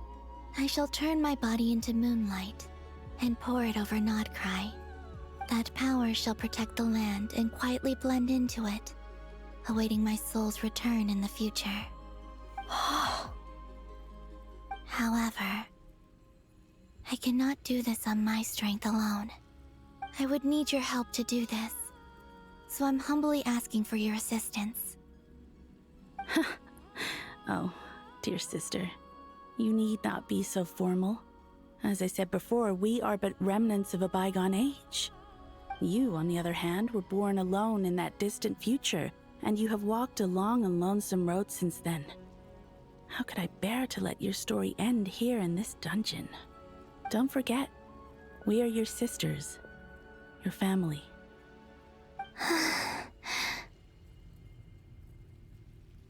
Arya's right. Actually, I've always wanted a little sister. Can you imagine how it's been for me? Getting nagged by two older sisters all the time. Now, I finally get to be the big sis. And not just that, but I get to help you return to your world, too. How could I say no to that? Sonnet. Canon? I'm sorry. I know this is a bold request. The Frost Moon is rightfully yours, and it remains intact. Oh, no, please, don't misunderstand me, Columbina. I was just thinking back on the years that the three of us once spent together. You cannot imagine how happy I am to hear of the future world you describe. The Frost Moon Scions, your lovely, kindly friends. For the three of us, whose purpose in life was to maintain the peace in Teyvat. It is a great relief to know that the people of this world live in such an abundant future. If your plan can save them, and save Nodkrai, I will gladly give you all that I can. Besides, the three of us have been together since the day we were born. I could never abandon them to live on alone without them. Canon. Still, I do have one question I would like to ask you before we proceed. Certainly. What is it? Why do you cover your eyes? Yeah, I was curious about that too. But it seemed personal, so I didn't want to intrude. There was a time when I refused to look upon the world. I believed it was full of nothing but lies and falsehoods. I wished to hide my feelings, seal my heart, until I could return to my true home. I see. Perhaps that decision saved you from ever having to see the false sky again. But at the same time, you likely missed out on many true and precious things, like the smiles on your friends' faces. Promise me this, Columbina. When you return to the future, open your eyes, take a look at the world around you, and see your friends. I'm sure that you know this already, given that you long to return, but that is your true home. Give me your hand, Columbina. Arya, Sonnet, you too. Okay. All right.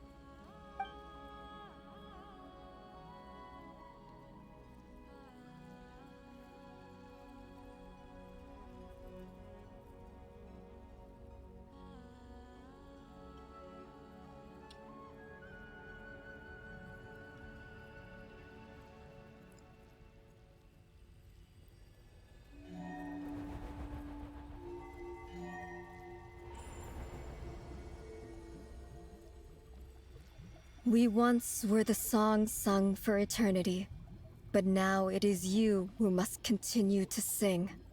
We once were the tides in the great river of time, but now we subside, and you arise. We were the messengers of madness and inspiration. But now, the lies have faded, and your truth must endure. We are souls awaiting the sun. You must return to be with those who smile when they see your face.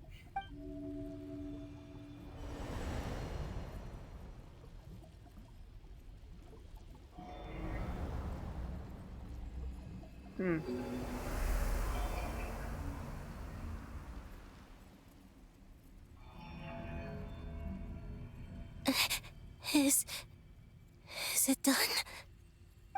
Yes.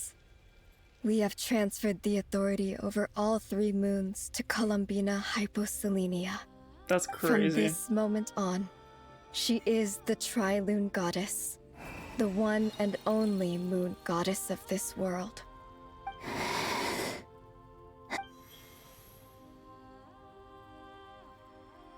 Thank you. Thank you, my sisters.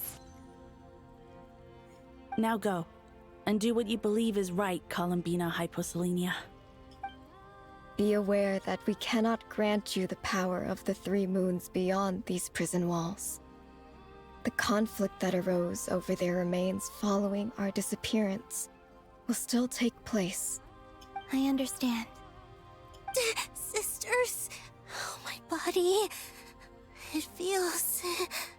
Now that we have given up our power and authority, our bodies are merely mortal shells. This prison is dissolving them as we speak. It's okay, Sonnet. The end must come for every god, just as it does for every human. That's all this is. The final destination of our lives. Canon and I will be by your side the whole way. We have one final request, Columbina. Could you use the 3 moons' power to send us back into the real world? Now that we have lost our powers, I doubt this space will seek to hold us further. It's just... we would like to spend our final moments together in the only place we ever called home. Of course. Gladly. Sonnet? Yes? Don't... I wish I could tell her not to give in to the abyss. not to be afraid. But is this really what I should say at this moment? Don't forget, I'm so glad to have a big sister like you. No. No, Hypo. Thank you. I'm okay. I'm not afraid. As long as my sisters are with me, I won't be afraid. It looks like this is goodbye, sisters. Goodbye, Columbina. Take care of this world in our stead. I will.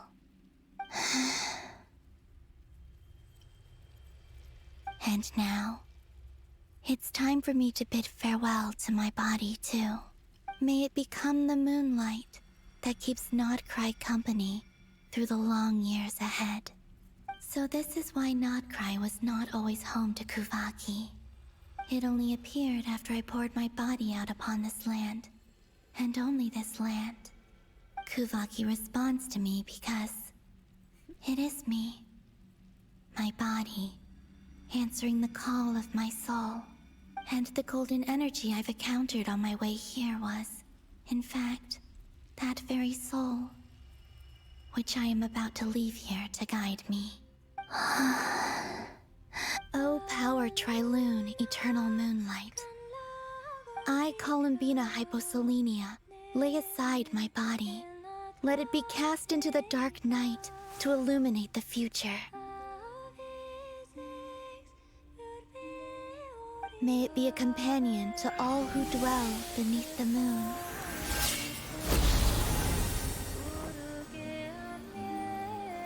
I love Aurora's voice. Until the time comes for me to return home.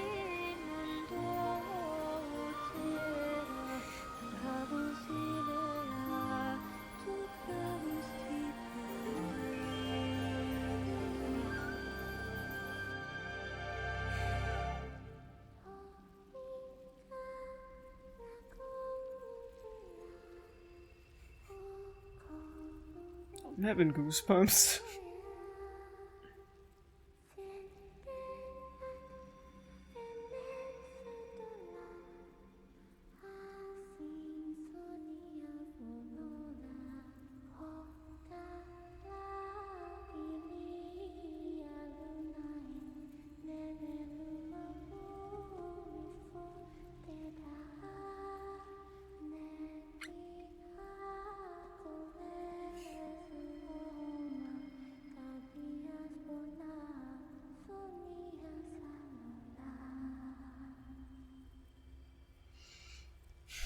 Nodkrai really does feel like a fairy tale. Oh man. What a heartbreaking story once again. But I guess now we're back with the team. And Nefer, at least, now also knows what Columbina is up to. Or was up to, as she's living in the past right now. Boss! That was crazy! Were we even allowed to see that? Is anyone? Can you still see? How many fingers am I holding up? I see 2 fingers, and a look of sheer terror on your face. Truly astounding, Miss Nefer. Your eyes have glimpsed the very ends of the world, and yet they remain as sharp as ever. Or is the credit for this miracle due to Miss Lauma? It seems that even time itself is no match for your medical skills. Surely you jest, Mr. Flins. I suspect we have Columbina to thank. She must have realized the immense toll that the ritual would take and purposely set aside some of her power in the past to protect Nefer's eyes when this moment arrived. There is always a great price to pay for witnessing the truth, but it seems that this time, Columbina has shouldered that burden on our behalf. She chose the perfect method of getting a message to us. Though her eyes were always shut, she was clearly so perceptive. She knows us well. She knew exactly how we would think and what we would try.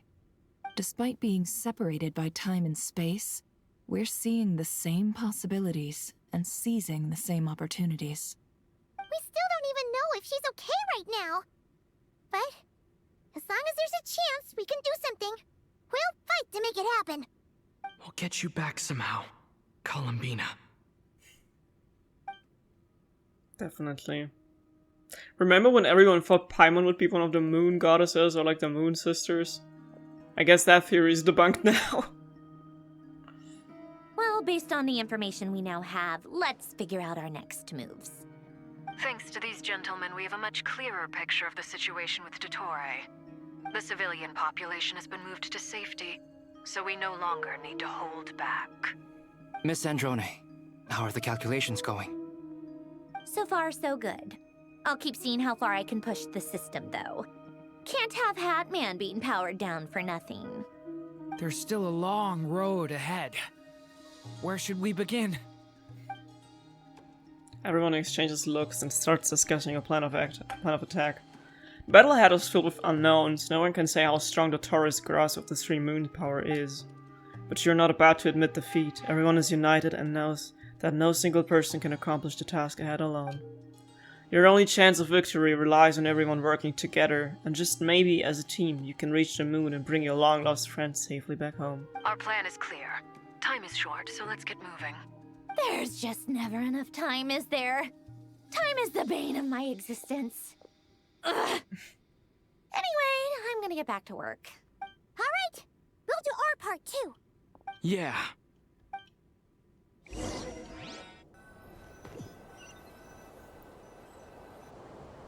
Albedo's theory says that elemental energy can dilute the light realm's power, but I'm no expert in building elemental defenses.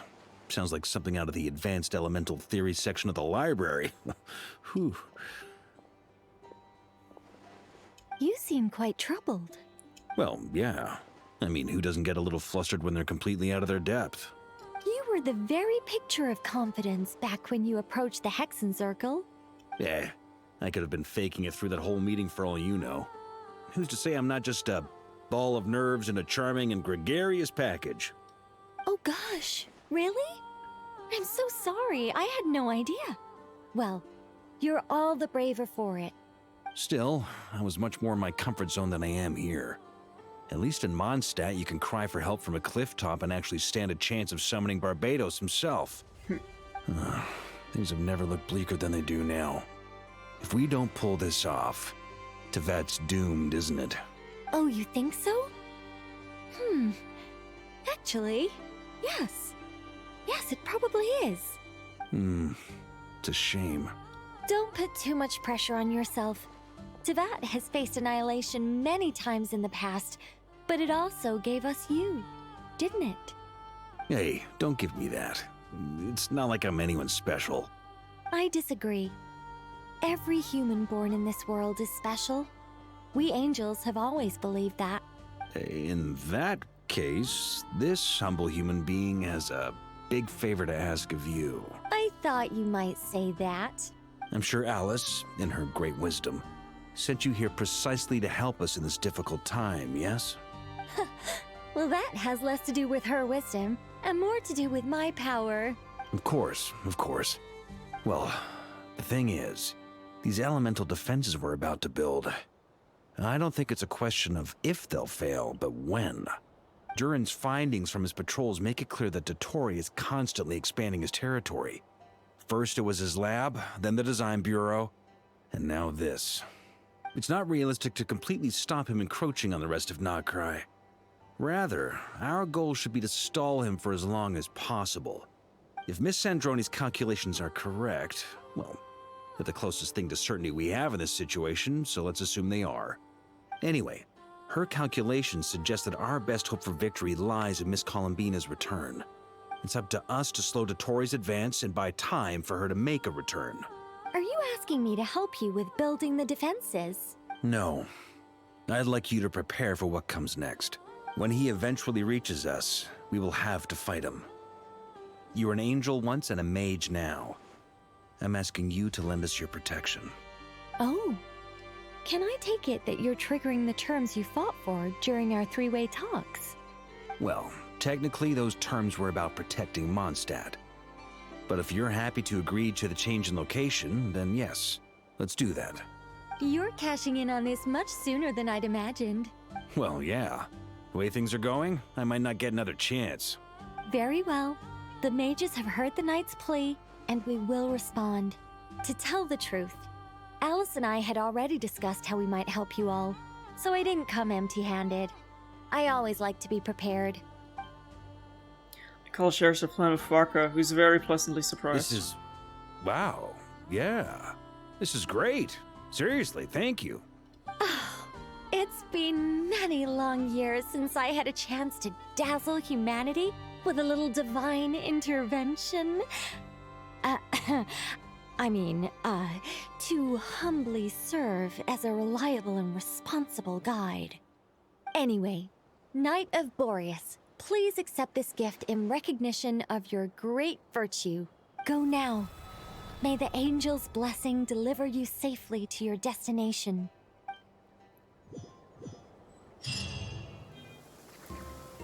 Alright. Sunny Moon, reunite with your companions. Then let's go. Oh, there she is. Ah, you're here. Sandrone! How are things going? Glad you asked. You two are about to become the first people to lay eyes upon my masterpiece. Or should that be the first person and the first, specter? Sorry. Hey! That's just Whatever. rude. Come, feast your eyes on this. Wow! We've never seen something like this before. Show me. This meter displays the progress of my formula. Currently, it's still making the most important connections. Once it's finished running, I'll deliver it right to your side. And then, we can finally bring Columbina back. What do you mean, deliver it? Can't you just tell us over the Dodo communication device? It'll just be some numbers, right? Ugh, you're such a greenhorn. This isn't the kind of formula you solve in math class. It's a highly complex algorithm capable of constructing a framework of rules. Ugh, whatever. We'll be here all day if I start trying to explain it. All you need to know is the formula must be completed before we can bring Columbina back. Got it. I'll share the data with you. Nicole's agreed to let me use her information channel, so we just need to use the Dodo communication device like so. And there. Now you can check in on my progress. Wow! Look at that! You're amazing, Sandrone. About time you recognized my genius. Took you long enough. The voice crack. Anyway, that's all for me. You should check on the others if you have time. Make sure we don't have any weak links in the chain. That might sound harsh to you, but close supervision is a common practice in the Fatui. Not looking to catch anyone out. I just care about everything going smoothly. That's all. I'm kinda stuck here while the formula's running, so I need you to be my second pair of eyes in the meantime. Okay.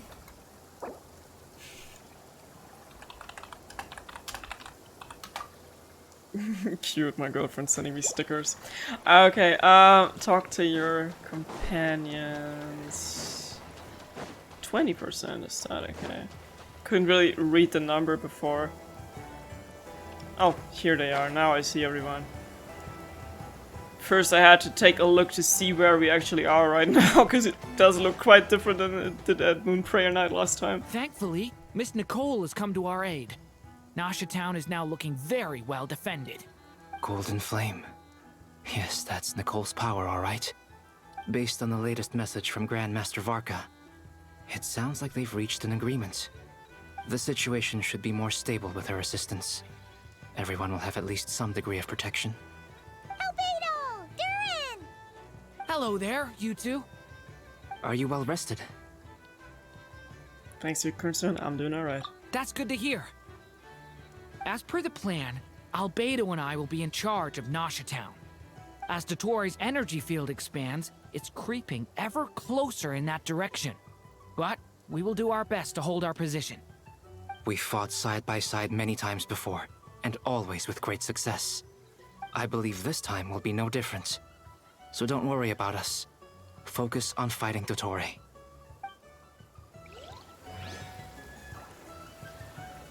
Alright.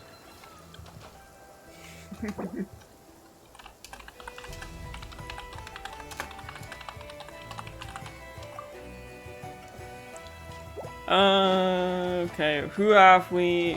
Oh, there's the others. Traveler, Paimon, a pleasure to see you both.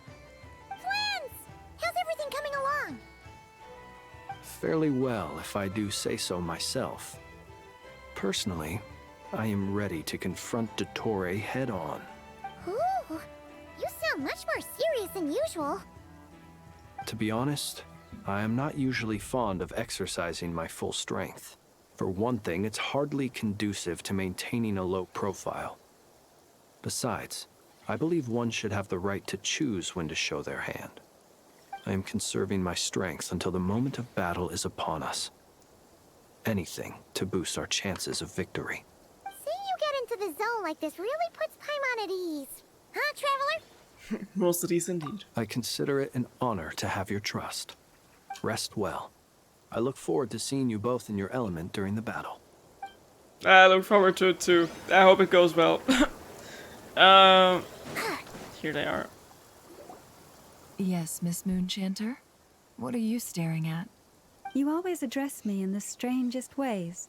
Lady Moonchanter 1 minute, Miss Moonchanter the next. Yes, and? Are either of those incorrect? Not as such. It's just that I simply call you Nefer nowadays. Uh-huh. That's my name. What's your point? That llama also has a The name. point is I don't add any honorifics or titles. Exactly. Meaning what? That maybe we're on friendlier terms now than we used to be. Is that how you see it? And I thought I was the one with eye damage. Oh my god. These two. Paimon, Traveler. Just swinging by to check in on you. How are things going? Did you manage to get some rest? Don't worry about me. I won't slow us down. And I give my all to ensure our victory. Ah, yes. Allow me to give you two a quick checkup. All done. You're both in good shape. Thanks. Lucky to have your support. You're welcome. You'll have your work cut out for you in this battle against Dotori, so make sure to get some rest in first. Paimon will keep an eye on him. Don't you worry. I'm glad to hear it. Take good care of yourself too, Paimon. Sure thing. Need to charge my fan. It's so hot here.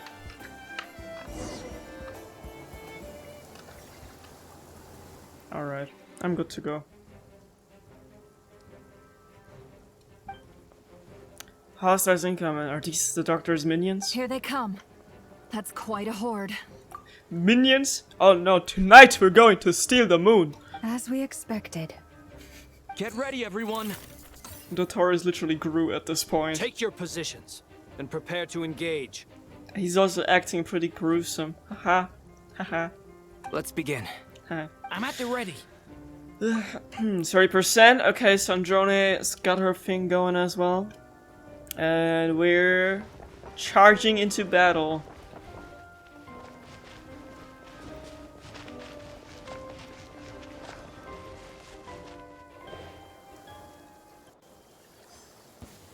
Waste of time. Yours. Wipe out. Water jet. Oh shit. Steady, be silent. Beware the creatures of the night. Close your eyes. Water. Water. Oop.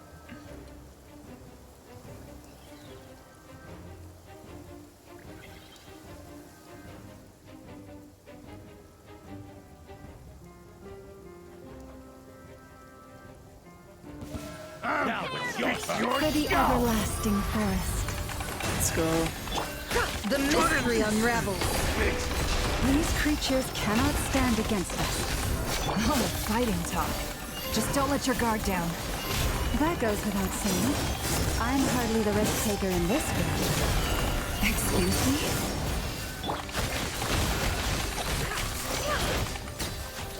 It all adds up. The deception ends here.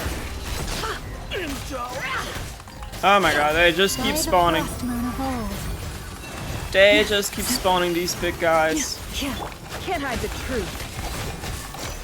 Hold on, let me answer my girlfriend.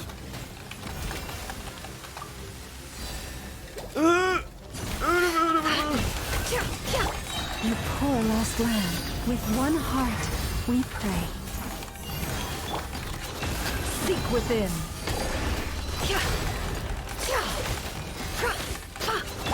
Leave this place.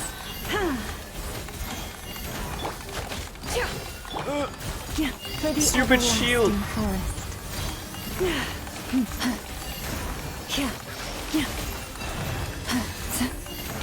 It all adds up. The deception ends here. No more lies. Okay.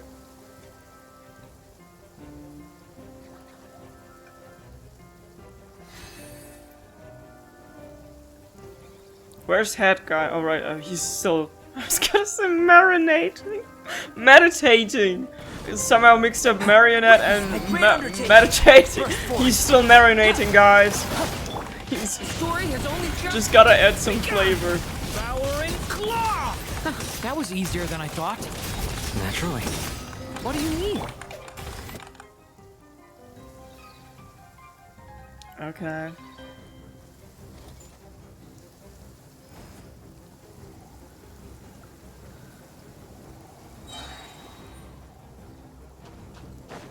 Do I even need healing? Not really.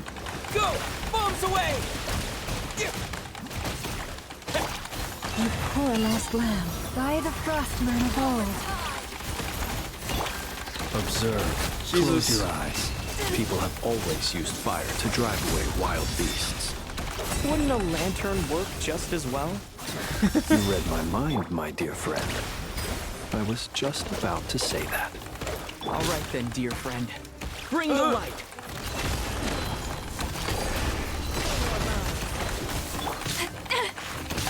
Jesus. With one heart, we pray. Leave this place. Water jet! Observe. Night falls. Alright. 60%. Oh. And he's here again. Great. You're looking well. I trust you've had a good couple of days. Dottore. It's actually a good thing, in my view. If the subjects of my experiment were to die prematurely, it would throw quite a wrench in the works. And so, I must thank you all for your resilience. We are no longer on the same level, but you are nonetheless worthy of my respect. A creator god should be merciful and gracious after all. And in any case, it is only right that before I end your lives, the world is informed of the arrival of their new god. Cutscene? No? Domain? What are we loading into? What is going on? I am curious.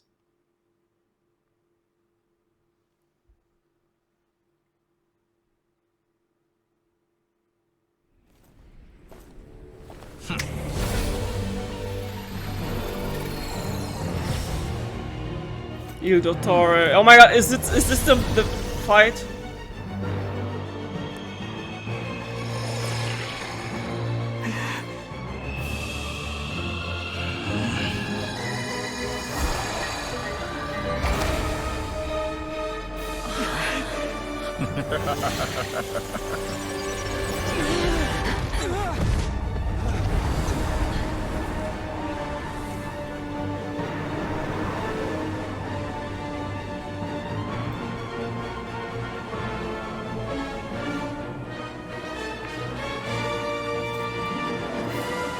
The experiment begins. What in the world is... Oh my god. Boss fight? Boss fight, okay. Oh my god. Take cover behind the ancient yeah, if the game lets me, I'm trying to do that. Oh my god. Yo! Soundtrack goes crazy. Oh my god, what? Dr. Power, your sense of direction is now inverted. What?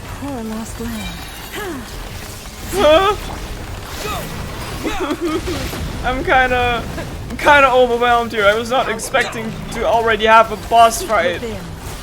That's more like it. Some results of it all adds up. He kinda caught me off guard here, not gonna lie. Leave this place with one heart. No more lies. The deception ends here. It all adds up. Water jet! I'm still collecting. Go! Reverse. Wipe out! By the frost moon of old.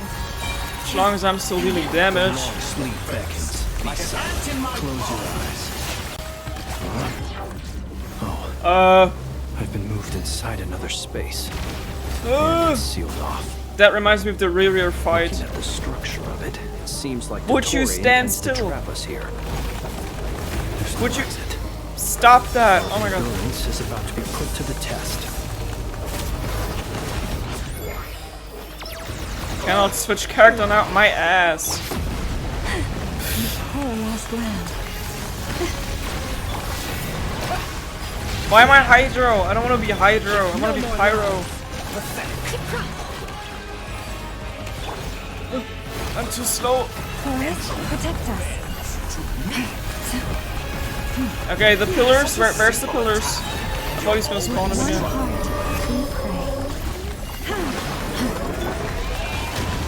It all adds up. Cheek within. Water jet!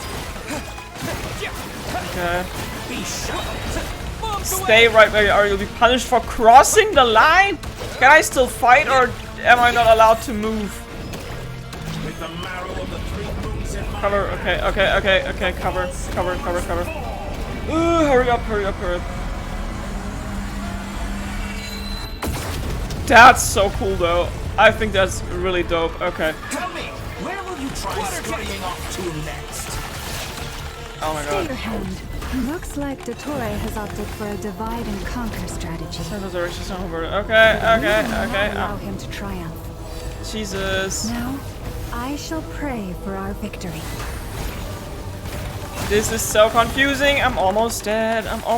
What happens if I die? Okay, random heal. Can I the truth? Excellent.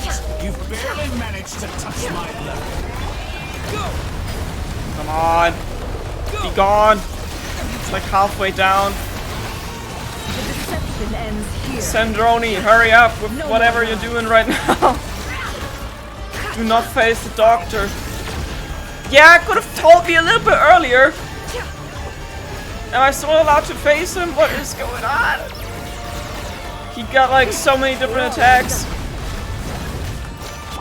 You can't fall. Your summon will complete. I couldn't read. Line was too short. Can't read that fast.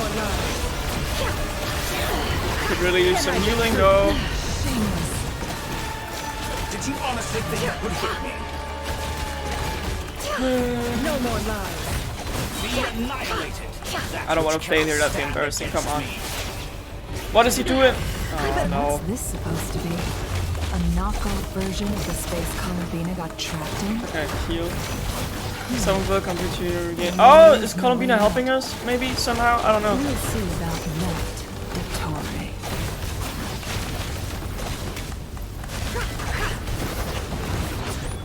Oh god, and I'm alone. I'm alone. Great. But you have a choice.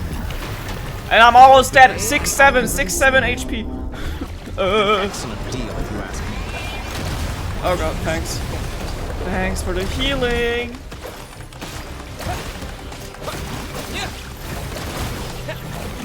I'm struggling. I'm struggling, guys. Why are you so tall? It's unfair.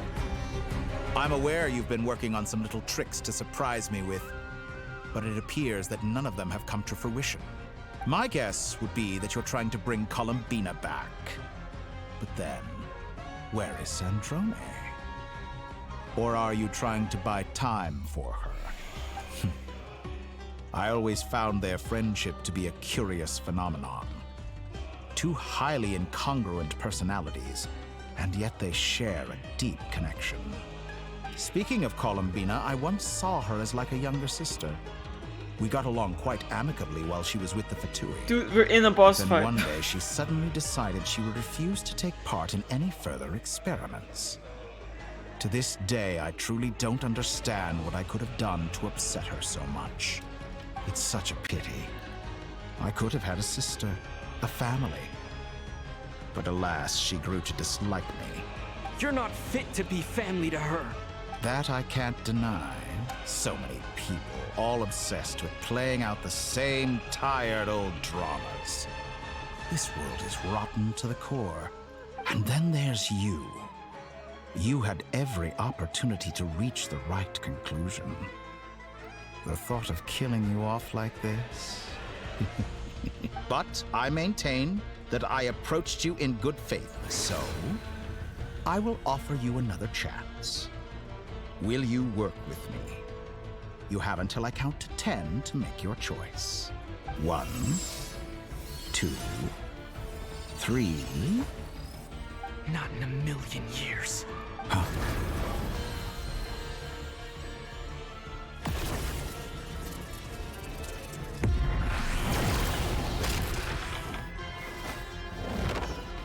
Oh!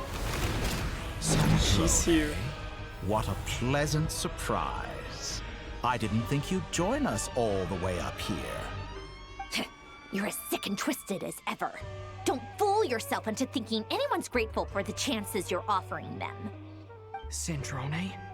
But the formula hasn't finished running yet. Funnily enough, I was just discussing a collaboration opportunity with the Traveler, and then I see you, who I must say is a good example of an opportunity gone to waste. Gone to waste? I said that everyone would get one chance, and you've used yours to march right back into the lion's den. So yes, it's an utterly wasted opportunity. And what makes you think I believe a word that comes out of your mouth? I was planning on disposing of your little formula after wrapping up more urgent business here. But since you've taken the trouble of serving it to me on a silver platter, I can simply bring it forward in the schedule. No more boss fight. Oh!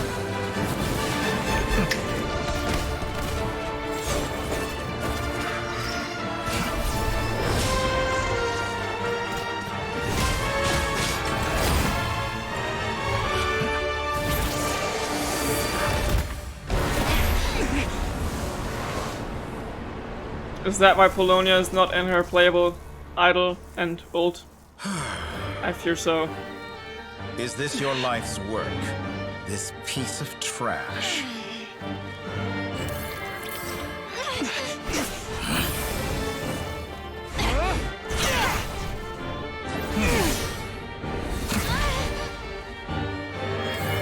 Come on.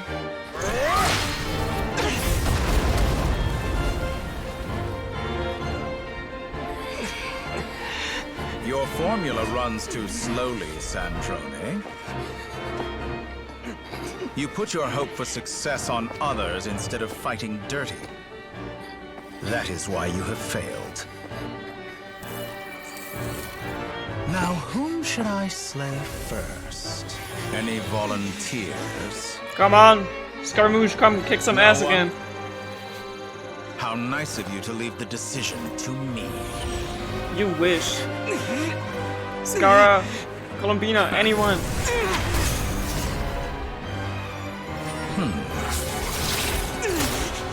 Now or never. He's here. He's here. Oh, what?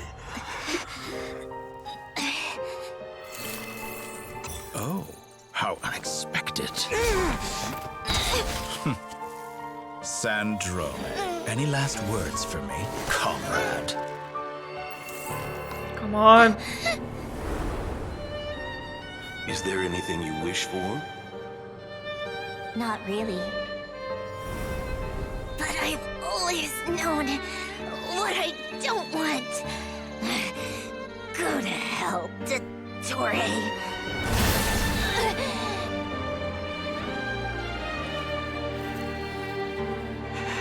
No!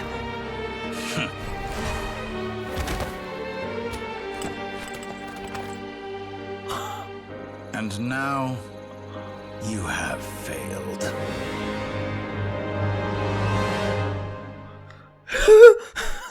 Top 10 things I didn't expect to happen. Now you see how fragile mechanical contraptions are.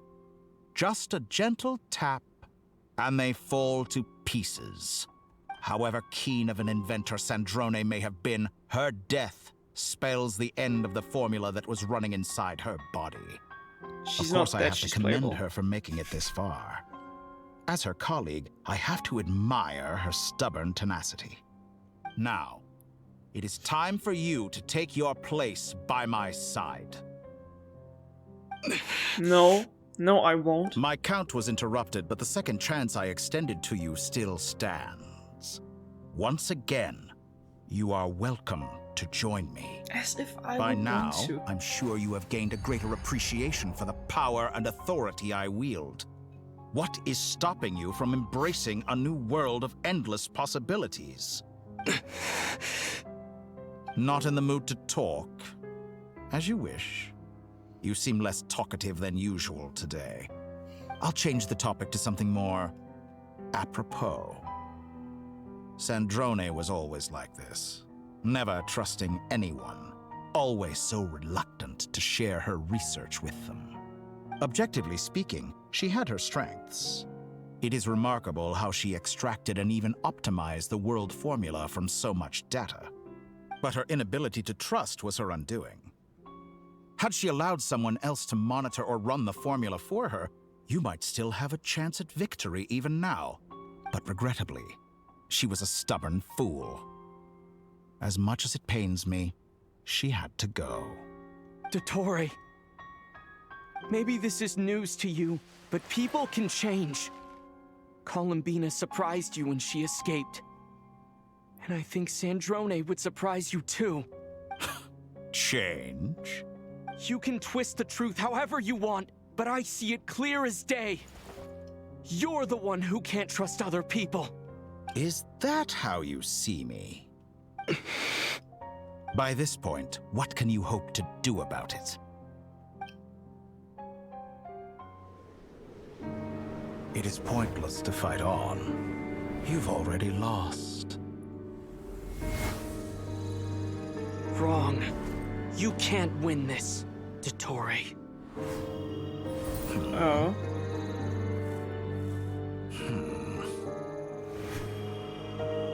Come on. What?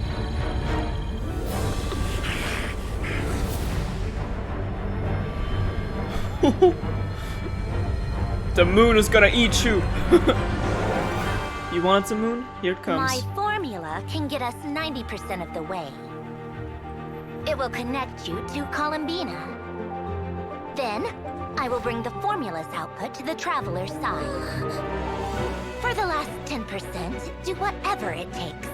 Just bring the moon down. We got this.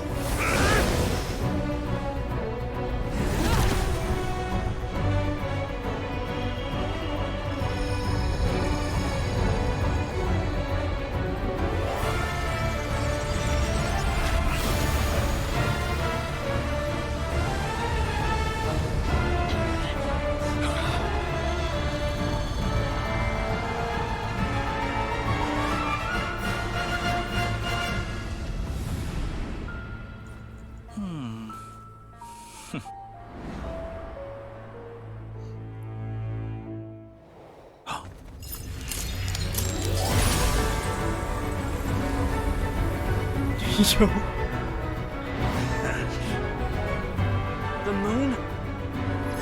never be yours!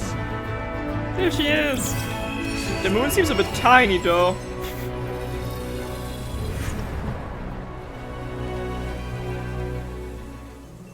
I turn my body into moonlight and pour it over Nodkrai. My soul I leave here to inform my future friends. Lastly, I will hide the Trilune Authority within the Frost Moon.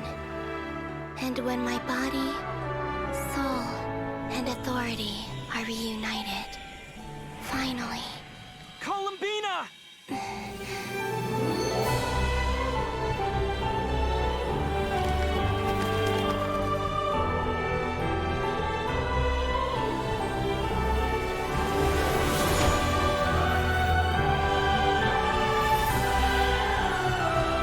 Open your eyes.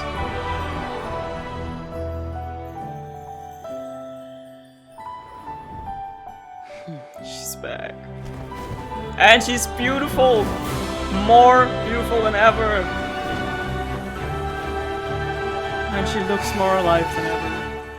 It's been too long. I'm back.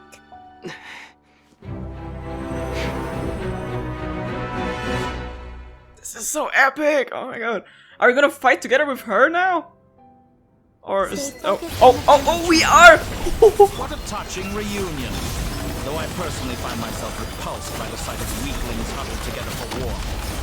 Now, you're quite finished patting yourselves on the back. Show me how long you can struggle before you drown. Watch out, Colin! You can manipulate space itself! Oh, she knows. Trust. Wait for the right moment. We'll slip together.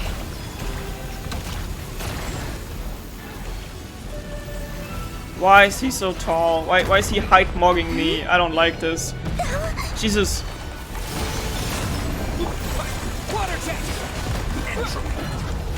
Why are we Hydro and Hydro fighting against Hydro?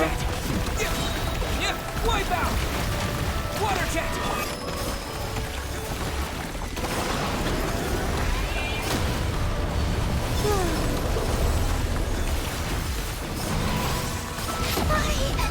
Jesus.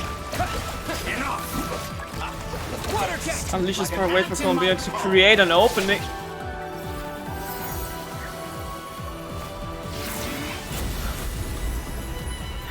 This is so cool, man! This is gonna be like the most cool fight ever. Like, all these cutscenes.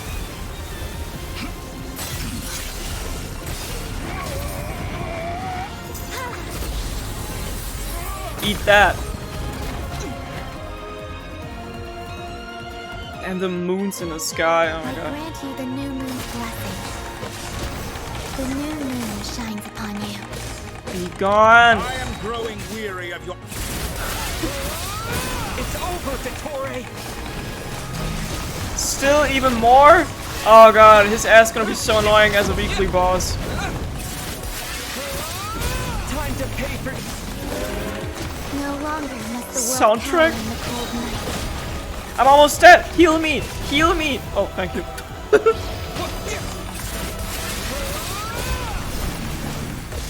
Can he stop healing himself? How about not doing any of that anymore? Everlasting as the moon.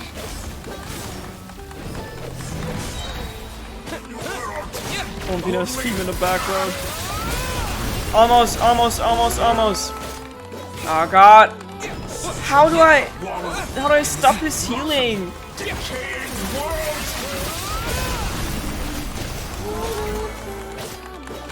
Can I even do that?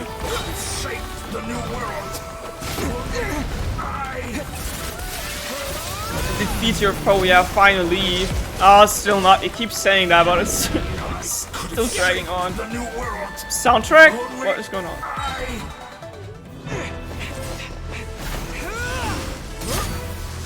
Willfully blind. How can you be so satisfied with your fate?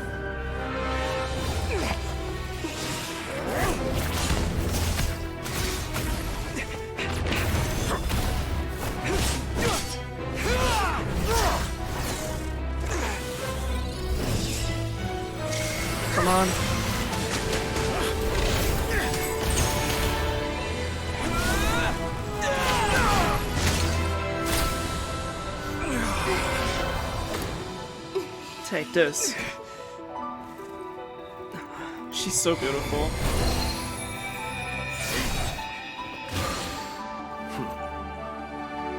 This battle was never about fate. It's about friends, family, and the home you stole from them. So dull. Only the weak rely on each other for comfort. Can you please just go home? Once I transcend fate, you will be nothing but fodder for my grand experiment! That will never happen.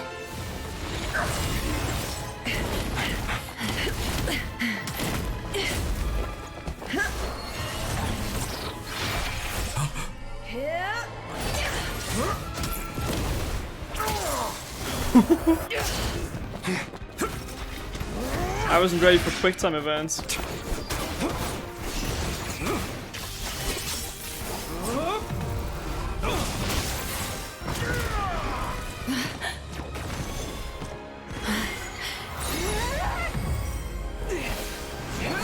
Let's end this once and for all. Yo! That's the final blow. Today, the moon lights up this world once more. Oh, I gotta spam, okay. Man, I still need to cosplay her. This loathsome world.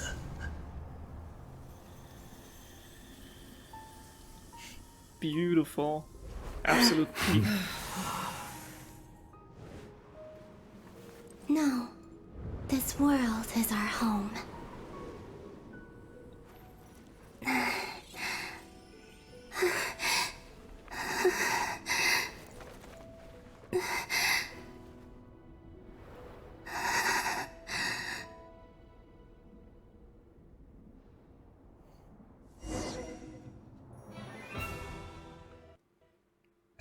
Boss music's still playing. Don't do me like that. Don't do me like that.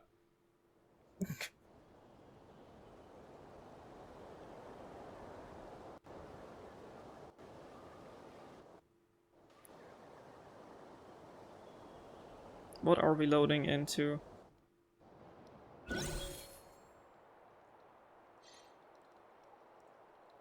After the battle, you return to Nasha Town. The scars left on Nodkrai by the doctor slowly begin to heal. After learning of the crisis end, people gradually return to Nodkrai. And the frost moon in the sky also remains within this world. No, you're doing it wrong. The moon looks like this now. What are you trying, children? The new moon, Mom. It looks different than before, doesn't it? Also... Can I go buy a sugar sculpture today? Please? Just one? All right. I suppose today is a special day after all. Almost like a festival. Extra, extra! Get the latest Nasha Express here! Post-disaster report! Nasha Town reborn beneath a new moon! The voyage begins today! The future looks bright thanks to the League. Want a copy? I knew things would be different. But I didn't think that would include the moon. They say a new moon goddess has been born. A new moon goddess? Who's saying that? The Frost Moon Scions? I guess so. I'm not too clued up on the details. As far as I'm concerned, the moon's still in the sky and it's business as usual. Hey, since we've come all this way, shall we grab ourselves a free meal while we're here? Are you a convert now? Or are you just here for the free lunch? Oh, come on. What does it matter? After everything we've all just been through? That smells good. All right, that's it. I'm hungry. Time to eat. Come on! We gotta get there early, or there won't be any good spots left! Shh, keep it down. This is a residential area. What if people are still sleeping?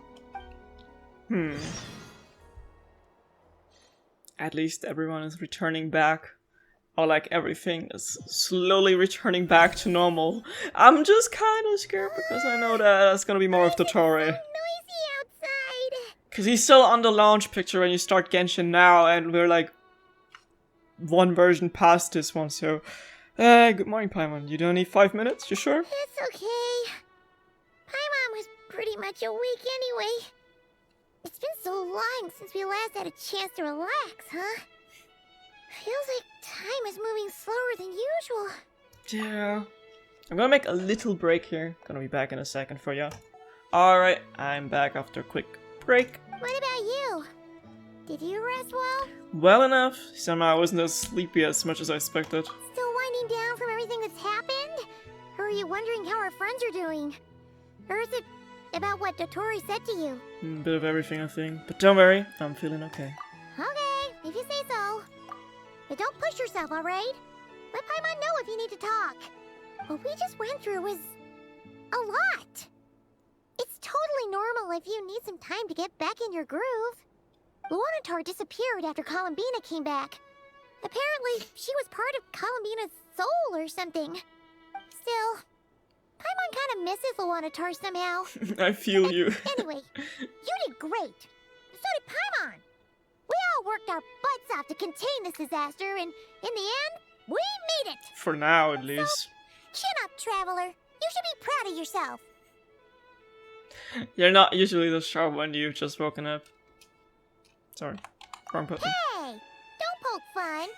You should be glad that Paimon's growing as a person. Sorry, on a more serious note. I bet you were worried about me again, weren't you? Paimon didn't think you'd mention it. I'm sorry, Paimon. You have no idea how anxious Paimon was. She was worried sick about you. Sorry, I hurt. I understand how you feel. Well, if you really want to show Paimon you're sorry, you're gonna need to make it up to her. You better be ready to splash out on a lavish meal. Anything for you? My treat.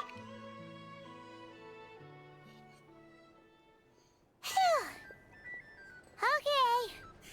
Paimon's full now. Are you sure? Snacks will be served shortly. Huh? Oh, well...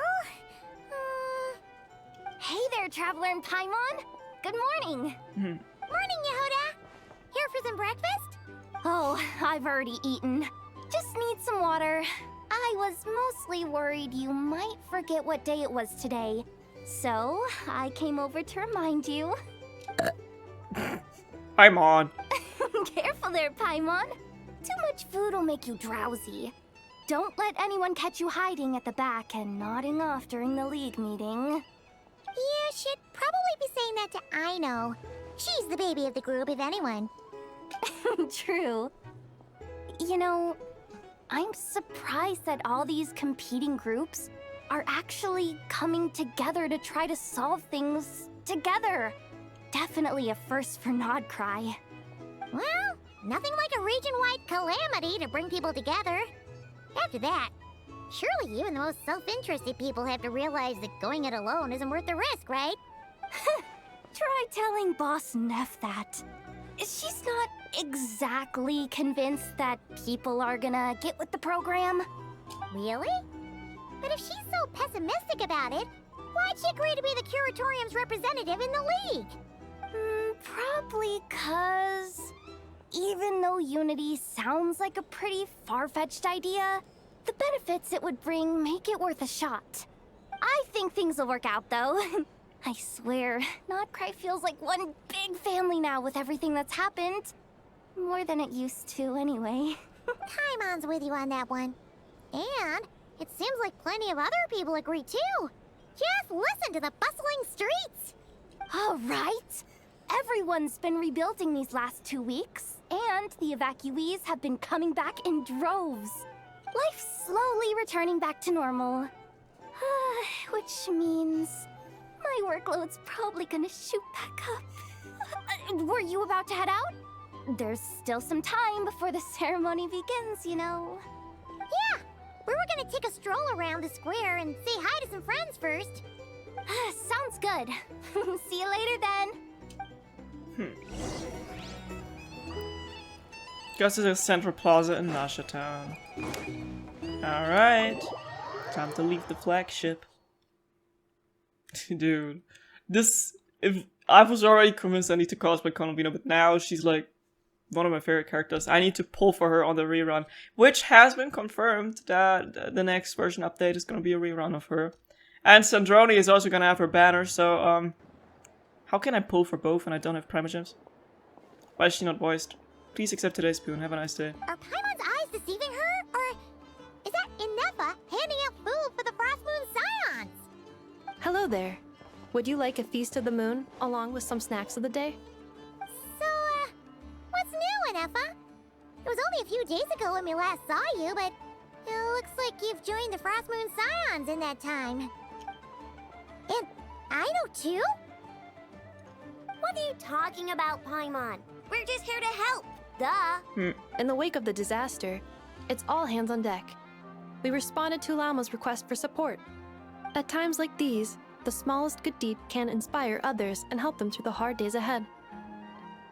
And we're using eggs and heating tubes to make that a reality.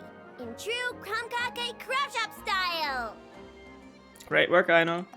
Enough! Did you hear that? The Traveler said I did good. The Traveler!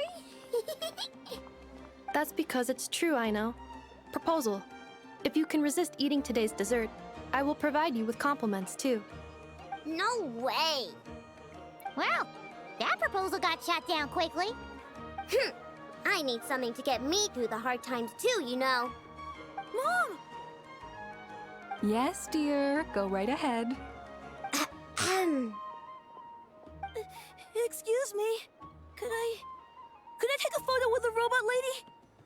She helped us get safely out of Nodkrai, and she helped us get back home too. She's the best. Of course she is! And since I'm the whiz kid who built her, that makes me even better than best, right? But you stole my snacks though. Oops.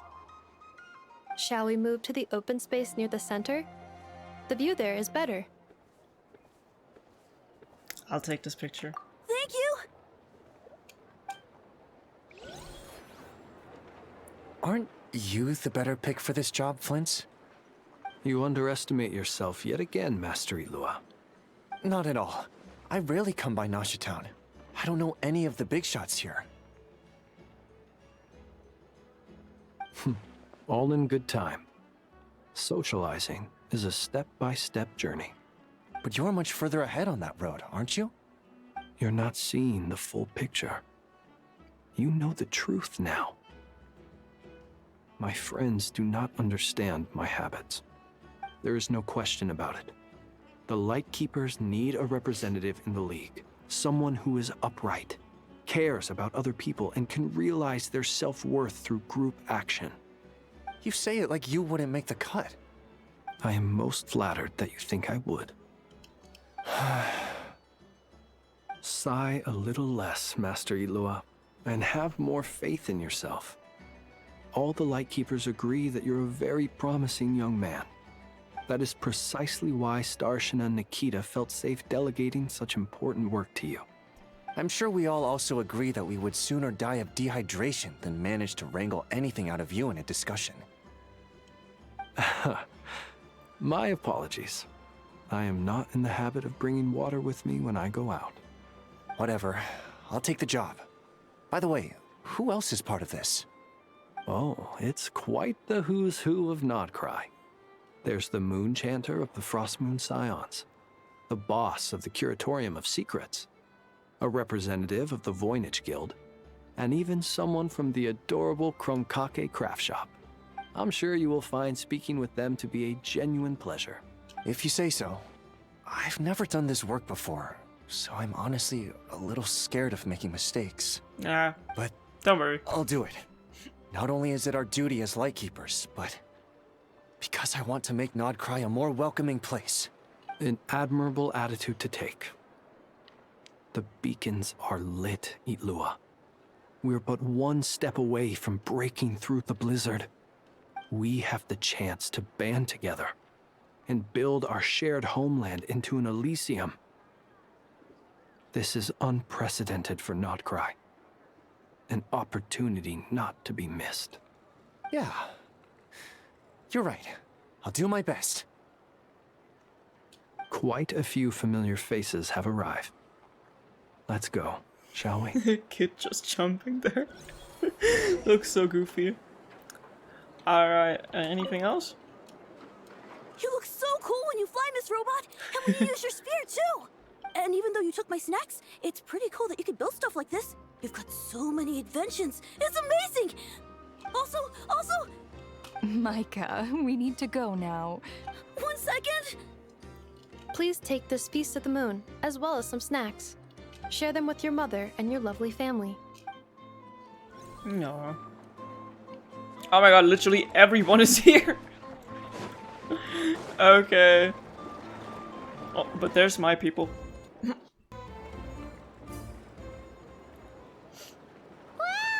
Everyone's here! Literally everyone in Nodkrai is gathered well here. rested.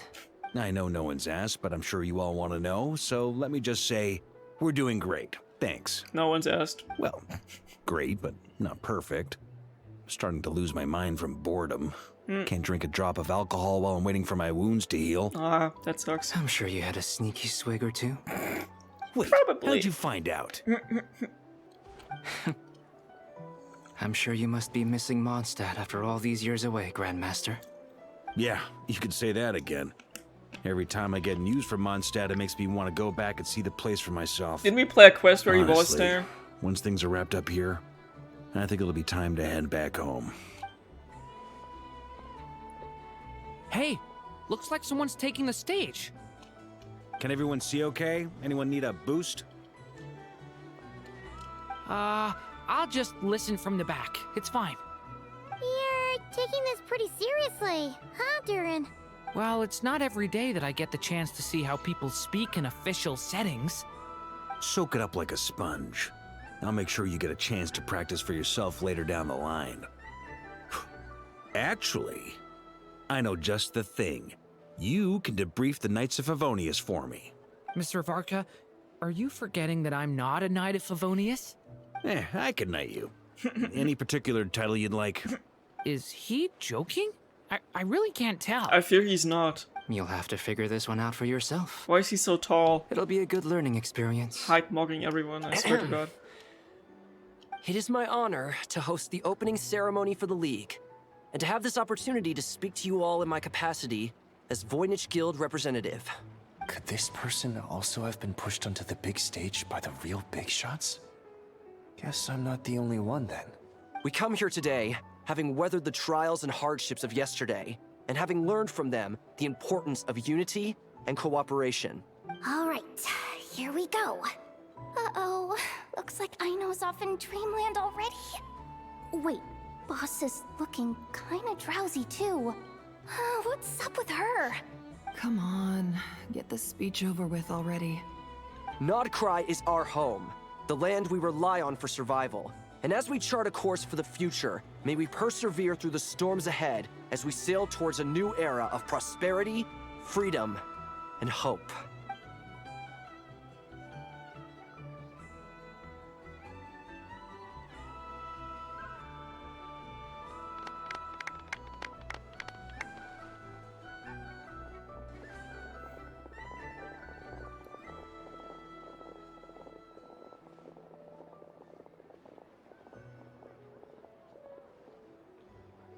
Looks like we'll have more opportunities to visit each other going forward.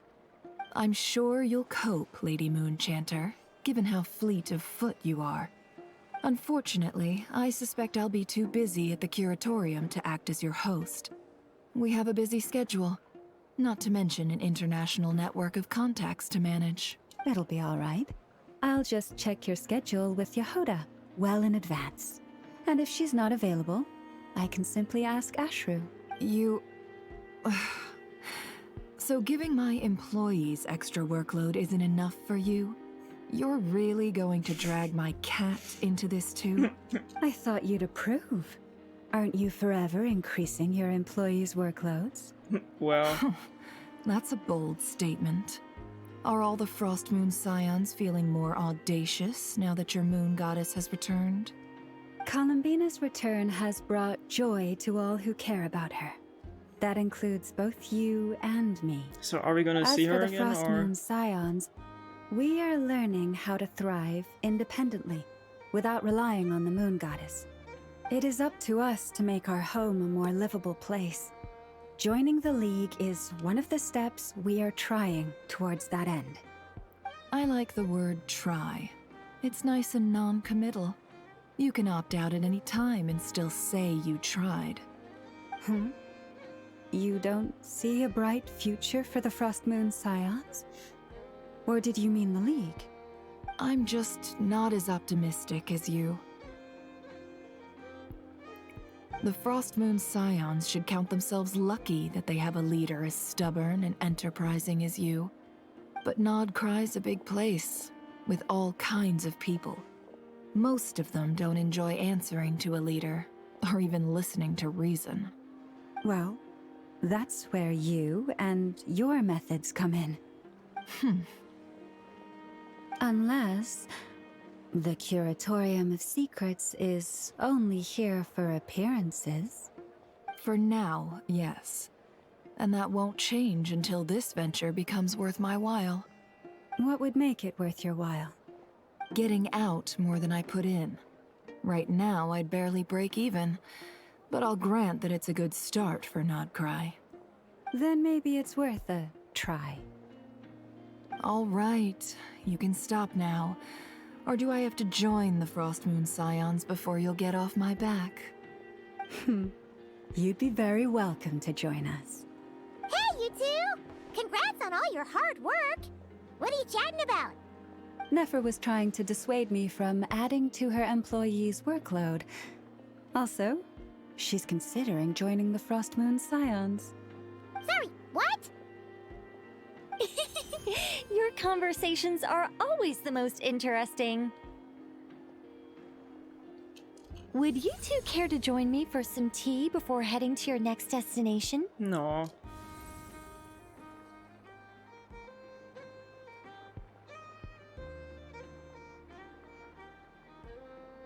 Nicole?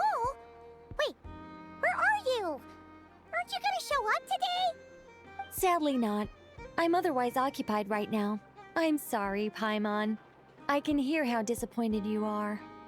If it's any consolation, let me say that how things appear on the surface is a far cry from what they are at their core.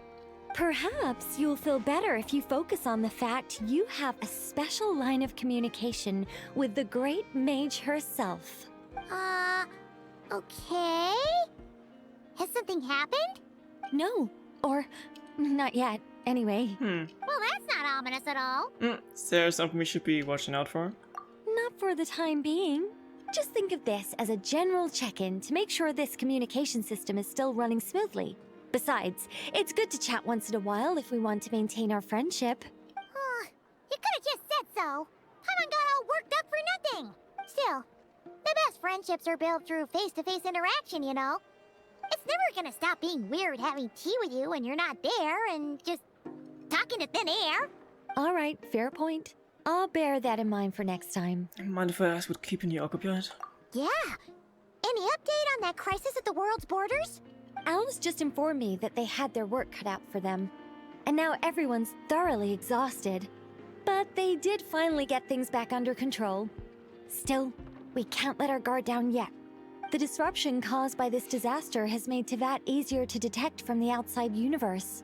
She plans to wait for things to stabilize, then reschedule her Mondstadt vacation plans. As for me, I agree with Hat Guy's perspective. This is a time when many new variables are emerging, and the situation is changing constantly. Plus, most of this change is for the worse. We have to remain vigilant and ensure that the embers of chaos are not rekindled. I did notice that the energy in Nodkrai changed somewhat after the War of Funerary Flame, but since it was still aligned with the Light Realm, I never gave it a second thought. It looks like I'll have to examine the connections between phenomena I observe more closely in the future. Sounds like you've got a lot on your plate. Just doing my duty. It's more or less second nature by now. Of course. To give you the full picture, I'd have to start with the substance from which angels were formed. She keeps yapping again. Never mind. Paimon's right. Showing off my knowledge would be much more satisfying in person. By the way, You did receive the gifts from the Hexen Circle, yes? I'm not trying to claim credit or anything, but my pride demands that I at least mention it. They're quite similar to the protective talisman that Alice gave Dory, but with some very special enhancements. Oh! So that's what kept our friends safe when Dotori trapped them. Indeed. We went to great lengths to make sure they were invisible to his eyes. I see, thank you. I'm so happy they came in handy. Still, not fishing for gratitude, by the way. I just want you to be aware that sometimes your friends may be protecting you in ways you cannot perceive. Anyway, I'll contact you if anything else crops up. If not, you know what they say, no news is good news. Oh, my angelic instincts are tingling. They say you should head to the docks next. Your friends are about to board their ship home. Then let's go. Head to the ports to look for your companions. I guess this is our friends from Mondstadt that are going back home to Mondstadt.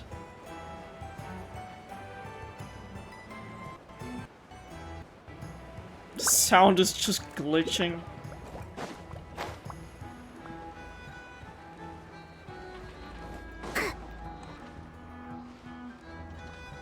I'm kind of scared of running into a side quest here, so you never know, you're never safe from side quests in this game. Oh.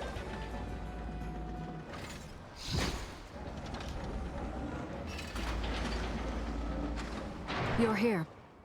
You're here too, Hat Guy. Are you heading back together? No.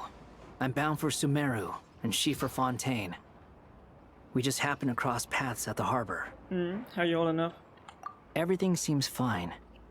Sandrone may have an abominable temper, but she's always been very responsible with important calculations and things entrusted to her by valued friends. You always speak as if you know us inside out, Mr. Hat Guy. Maybe I'm just a good judge of character. I certainly hope that's all there is to it. If you knew. Regardless, you have been a significant help in this matter. For that, you have my gratitude. I didn't do anything special. Sandrone's the one who completed a seemingly impossible formula and turned the tide of the entire battle, even giving her life in the process. She's the one we should be thanking. Even we were unaware that Sandrone had hidden the real formula inside Polonia's body. She managed to fool Dottore into thinking the formula was running in her system by installing an identical-looking decoy within her. She probably realized that she didn't have the strength to stop Dottore. But this way, she could at least get him to lower his guard.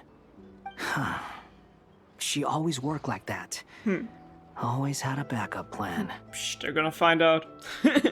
What will happen to her body? Well, that's why I'm traveling to Fontaine. She made a request of me long ago, and the time has come to fulfill it. Think of it as her will. What was the request? She said that should she ever fail in a mission, she'd like me to deliver her core and Polonia's to the Fontaine Research Institute. She also mentioned that she had made arrangements for people there to set her affairs in order. Some of her personal effects, such as her notes, were left to me. I've decided to take them back to the House of the Hearth. For safekeeping, primarily, but also as mementos, I suppose. However, there is one book among them that I'd like to leave in your care. I'll have someone deliver it to your residence at the flagship at a later date. Does Colombino know about this? No. I was specifically warned not to tell her. This is her last wish, and I will abide by it. So there's also some kind of backup plan. I mean, I guess that kind of explains why she has a different design when she's playable, because they gave her a new body at the research facility. I can only hope so. But none of us here can know for certain. I bade farewell to Colombina earlier today. As promised, she turned the iridescent moon's marrow over to me. She spent a long time with Sandrone's body, saying her goodbyes. Oh, is she alright? Sandrone's passing has left a great wound in all of our hearts.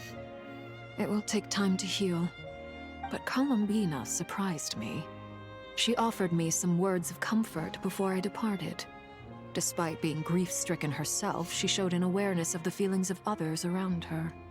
She never used to act like this. Clearly, she has grown. And I suspect that we have you to thank for much of the change we are seeing in her. It was a group effort by all of her friends. Huh. After these recent events, the Tsaritsa has revoked the Pale Star Edict.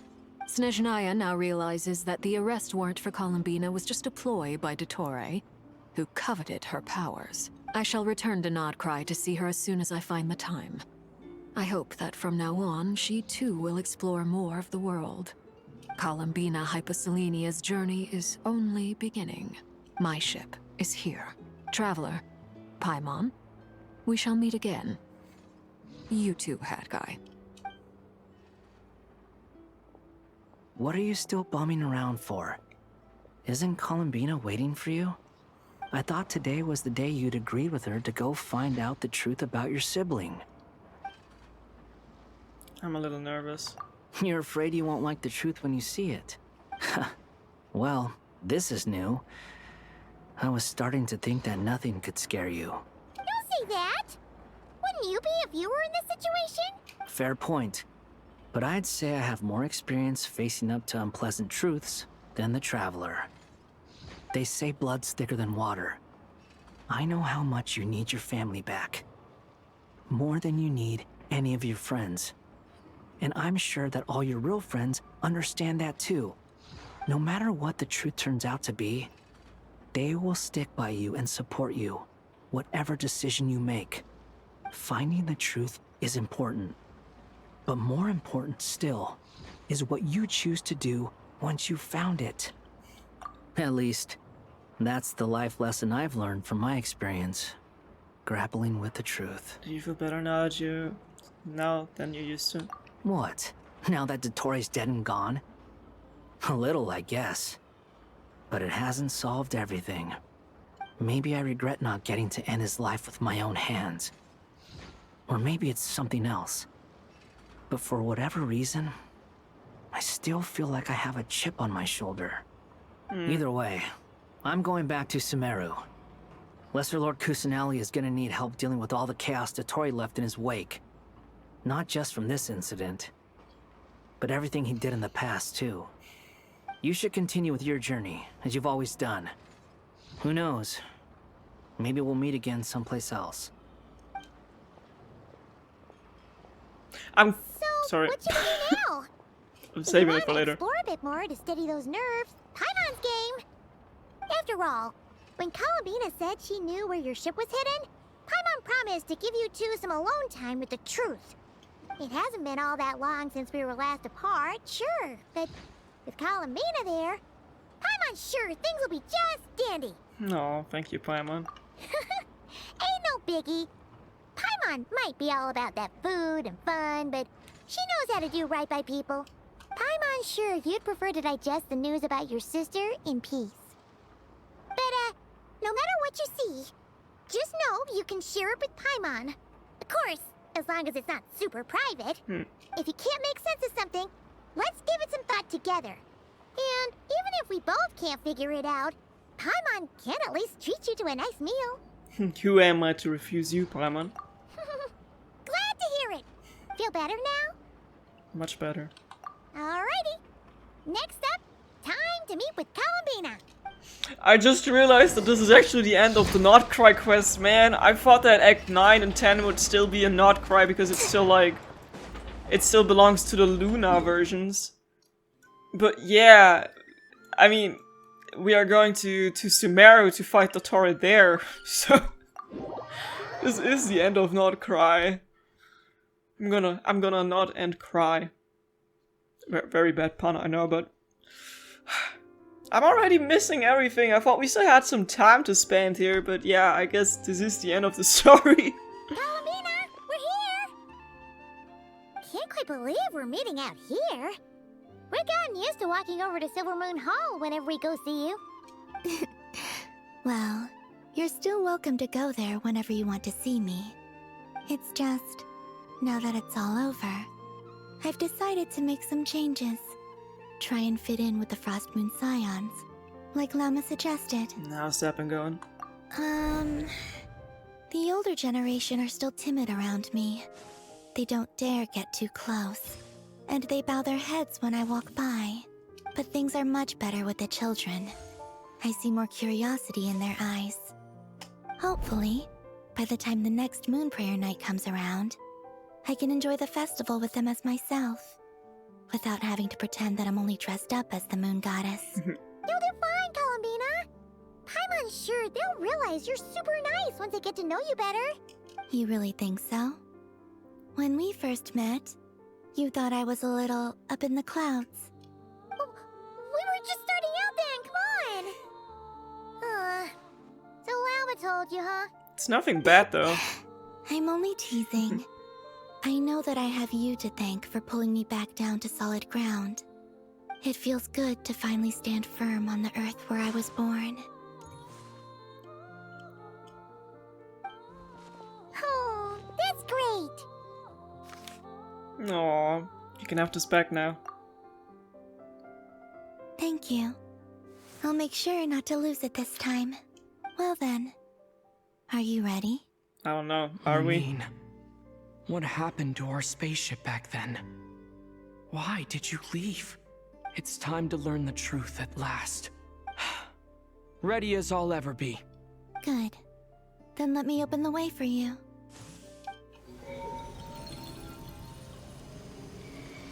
Where does this lead? To our shared destination. The moon? Huh? Do you remember me telling you about my missing prologue back when we just met? I said that my story began on the moon. But while I was inside the moon's reflection, I realized that my prologue was really hidden in the future. I just had yet to discover it at that point.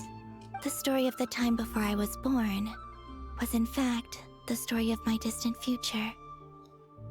It's truly fascinating, but when I obtained the Trilunar Authority and returned to our present reality, I sensed something I hadn't expected.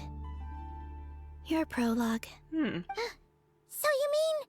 Yes, your spaceship.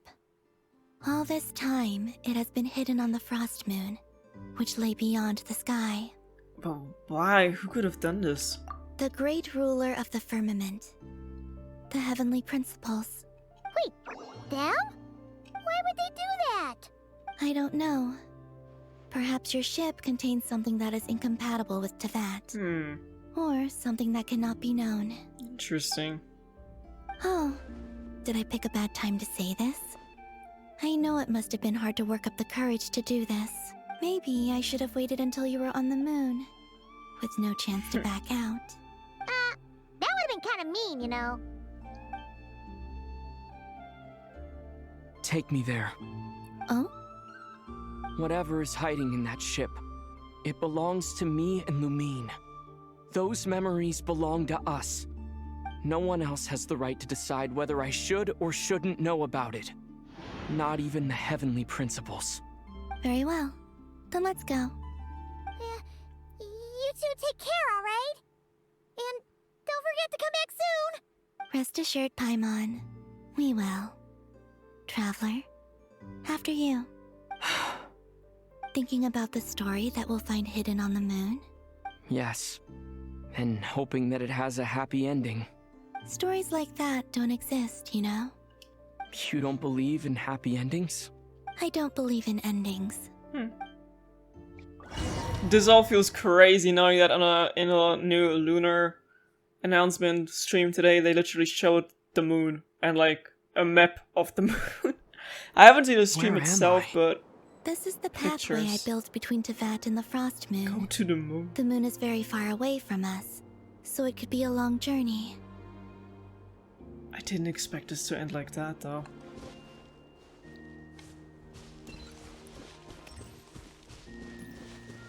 This is so beautiful. After I obtained the Trilunar Authority, I unwittingly saw past events from many of my friends' lives. One was Lauma. She was so young when they chose her to be the Moon Chanter. From then on, the Frost Moon Scions looked to her to bring messages from their goddess. But, for better or worse, I had left Hisi Island before she was ever born. it was not until much, much later that she met me. I think it's for the best. Because of the way things turned out, you had the opportunity to become friends. You're right. In that sense, I think we were both very lucky.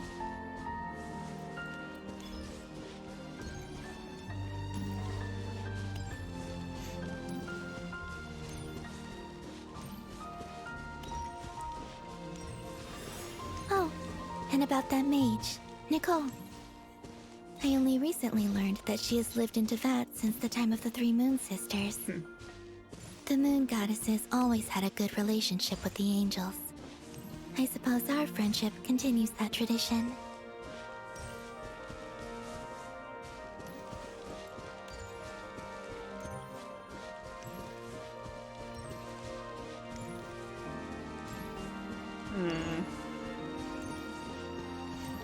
And then there's Zandrone. I never knew that much about her, beyond the fact that she was created by someone called the Lord Artificer. She, too, suffered for a long time before joining the Fatui.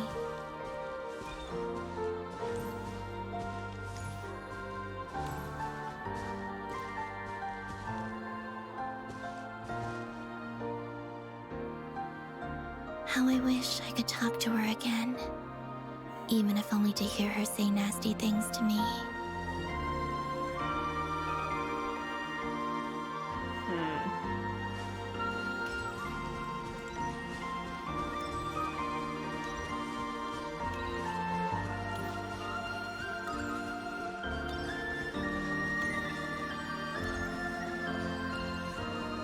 Also, I saw your siblings' story. I'm afraid I didn't see much. It seems that she rarely came to the surface, where the moonlight shines. But I did notice that back when you first set out on your journey, she would often appear nearby, gazing at you from afar with a guilty look in her eyes. Lumine. Let us speak no more of the past. I probably shouldn't reveal so much about my friends. It's not my place. Let the moonlight carry us forth. We are very close now.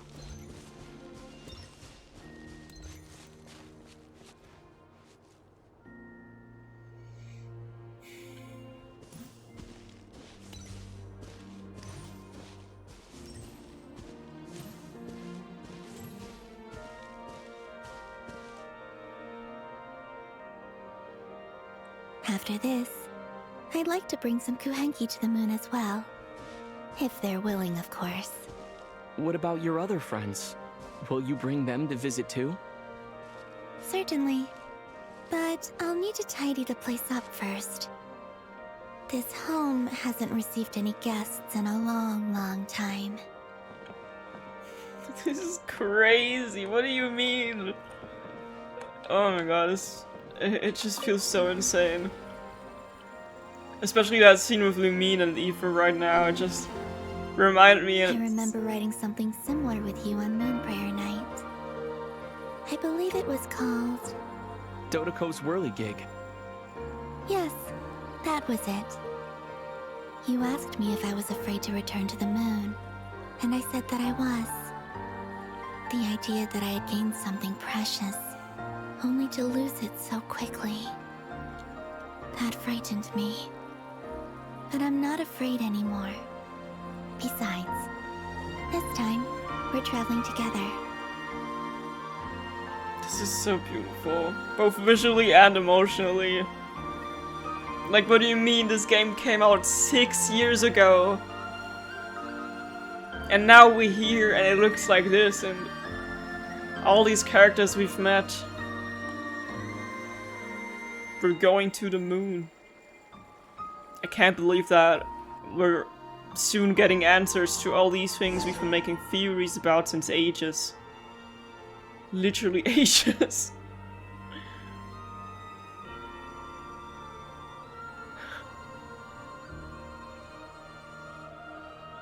Insane shot. We are literally on the moon, guys. Oh my god. I'm so glad I didn't see any spoilers of this. We're here.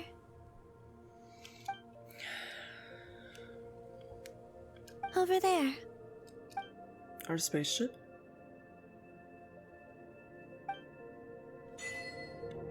To the moon?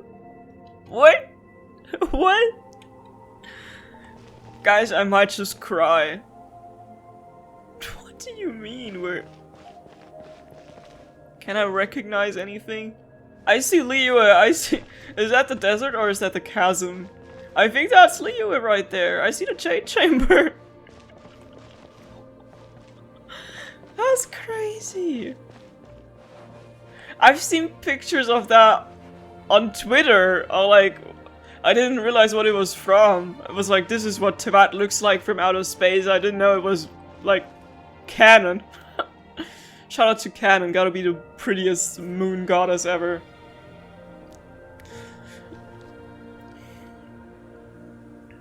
Our spaceship.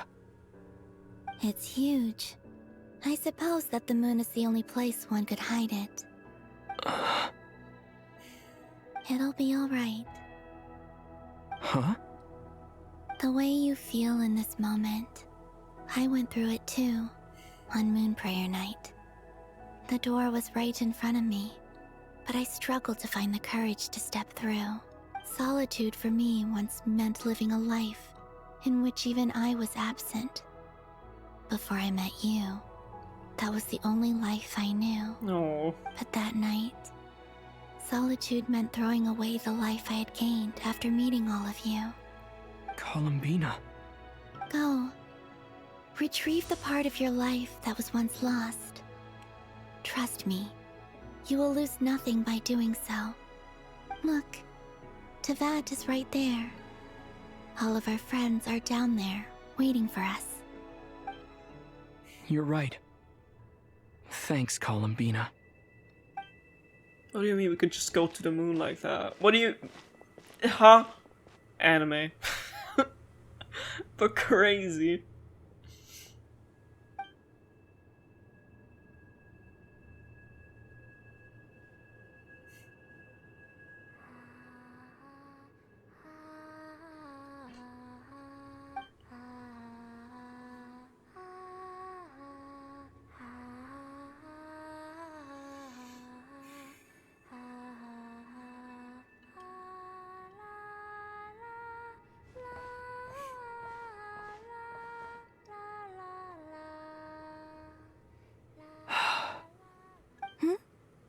Finished?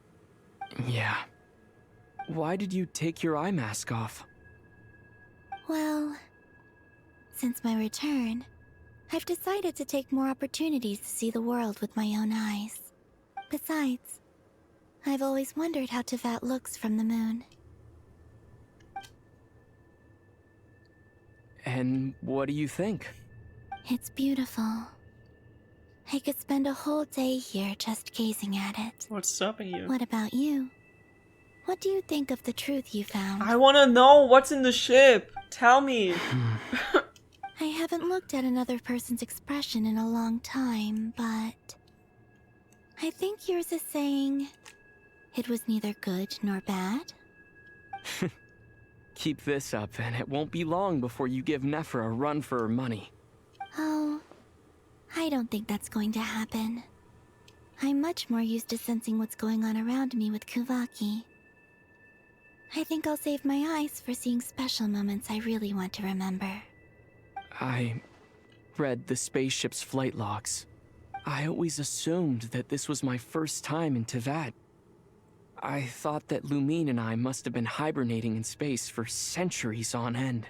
But the logs show that our spaceship flew over the skies of Teyvat once before. A long, long time ago. Flew over?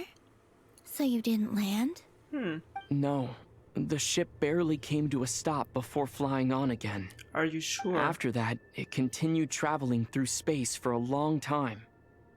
Some of the data is corrupted, but I suspect that it kept flying for thousands of years.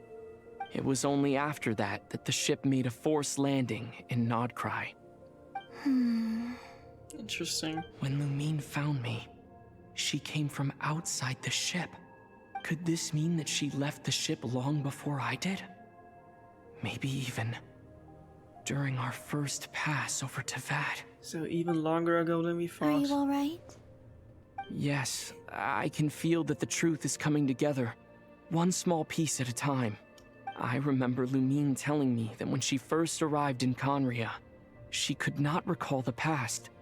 So this might be something that even she doesn't know. Here, I made some space for you. Your mind must be racing, and this seems like the perfect place to relax and clear your head. Oh, wait, there's one more thing.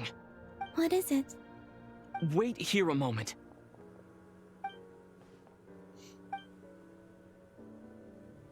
New skin. Yeah, new skin. Hey, Columbina.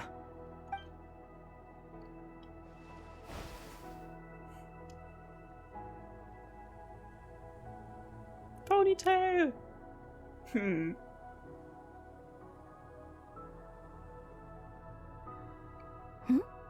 Is that a new outfit? The old one looks better An though! old one, technically. It's been in a cabinet inside the ship this whole time. It's a matching pair with Lumine's. She always liked this set more. Huh. I don't think there's a huge difference. Really? Yes, it's still the same you. You're the same person, no matter what clothes you wear. She's so cute, I just want to squeeze her. Only Columbina would make an observation like that.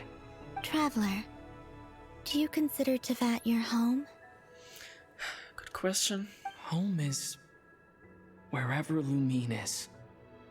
But then after all the time I've spent here, and everything I've been through, yes, I'd say it's my home.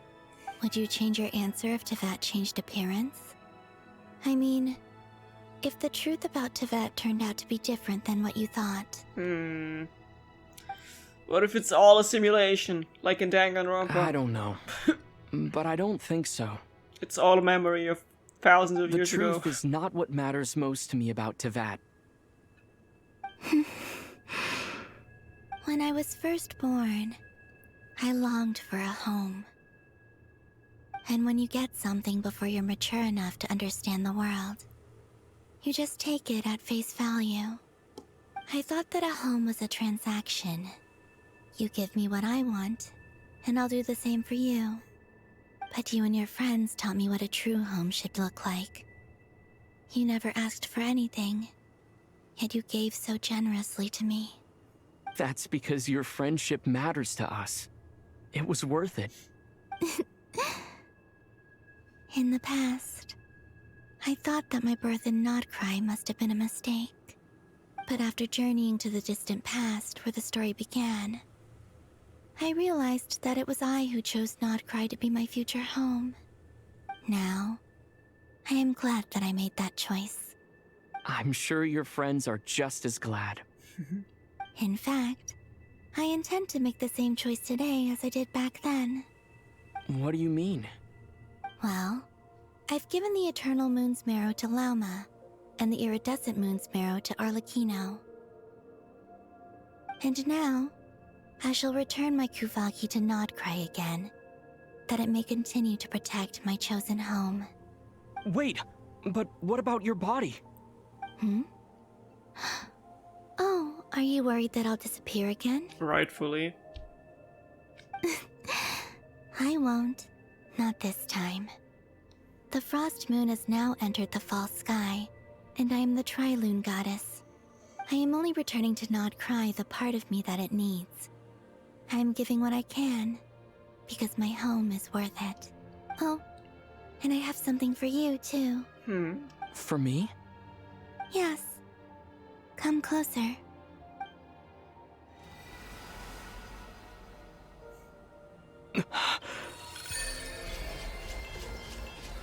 A new element. New talents unlocked. Ooh!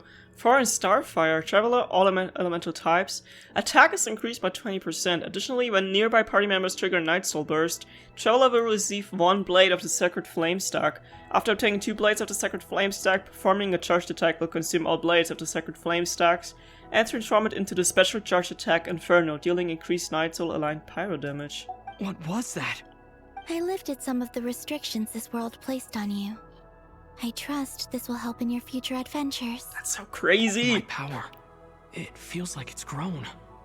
I can use the elements more freely now. Thank you. This will be a great help. I'm telling you, in the final battle, we'll be able to use every element at the same time or something. You're welcome. I see you as family, and after everything you've done for me, In fact, no. It's not because I owe you. It's because you're worth it. Here, this flower is for you. She's so cute. Isn't this a moon prayer blossom? Just take it. Yes. Don't worry. You will never see these flowers lose their color again. I'm finally discovering the joy of giving. How I wish I'd learned this sooner. Hey, better late than never. Cosplaying her isn't enough, I need to adopt her. What are you thinking about now? Why don't you take a guess? You get 1 shot. I don't think I'll get it in 1 guess. But I'm sure it's a happy thought. She's thinking about home. That's kind of a sneaky answer. I can't say you got it wrong. Down in Teyvat, the moon seems so far away. I felt it might always lie beyond my reach. But on the moon, everything feels so close by. The haze that once enshrouded the skies has finally been dispersed. I feel like a traveler on a winter's night, starting a new chapter in my tale by the warmth of a bonfire. I don't have a lot of luggage, but I do have a lot of hope for the future. Well, what's next? Next? To start with, I want to stay here just a little longer. After that, let's return home and continue our journey. True Moon quest completed. Insane! Insane quest! Insane visuals! Insane story! Everything! Beautiful! These clothes bring back so many memories. Aww. Dare I say, I think it's really cute that they match with, like, each other, because this matches obviously with Lumine's default skin, and Lumine's new skin matches with Aether's default skin. So technically her new skin is prettier than his new skin. I just like the colors more and all that. I love the ponytail. I love the new hair texture, because now it kind of fits in more of the new characters, but I don't really like the outfit. I don't know, I don't like the coat, I guess. I don't know, and the colors don't really fit. I'm just not used to it, I guess. I would make a wish on a moon, but I don't have primos. For you, and for me. Like I said, this is not the end. I don't believe there has to be an ending. Could you tell me a little bit about Snezhnaya? Oh, is that your next destination? Yeah, that's crazy. Most people would probably tell you to pack some warm clothes. But I experience things differently than most people, so I can't know how cold it is. In fact, it is home to quite a wondrous heat source. I think they call it Kreshnik's torch. Okay. Every city in Snezhnaya is built around one of those. I sensed the energy it gave off as I was passing by on a railway train. It felt grand and distant.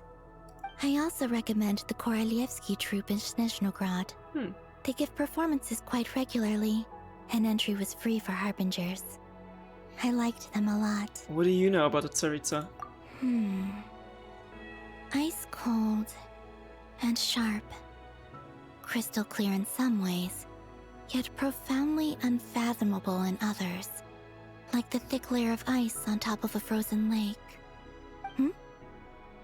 That's just the impression that Tsaritsa gives me. I was never able to glimpse what truly lies beneath that icy exterior. In fact, I don't think the people of Snezhnaya even know what kind of power their god wields. Maybe that's because the Tsaritsa herself has never acknowledged, nor accepted that power. Tell me more about the Fatui. There's Regrator, the Rooster, and the Jester. Between them, they control a lot of what happens in Snezhnaya. But I can never wrap my head around how exactly power is split between them. I just know they are each responsible for many specific domains. I noticed that the Rooster and Regrator often appear to get along on the surface, while working against each other in secret.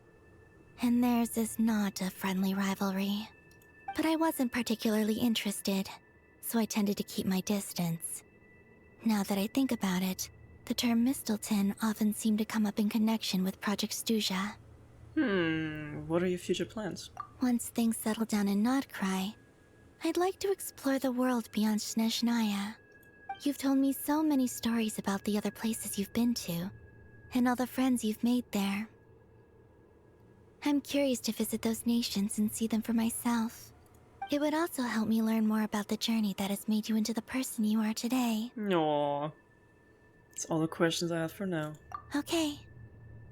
As you continue on your journey, don't forget to gaze up at the moon once in a while. It is, after all, no longer an illusion. It shall cast down its true moonlight, connecting us in truth. That's so crazy.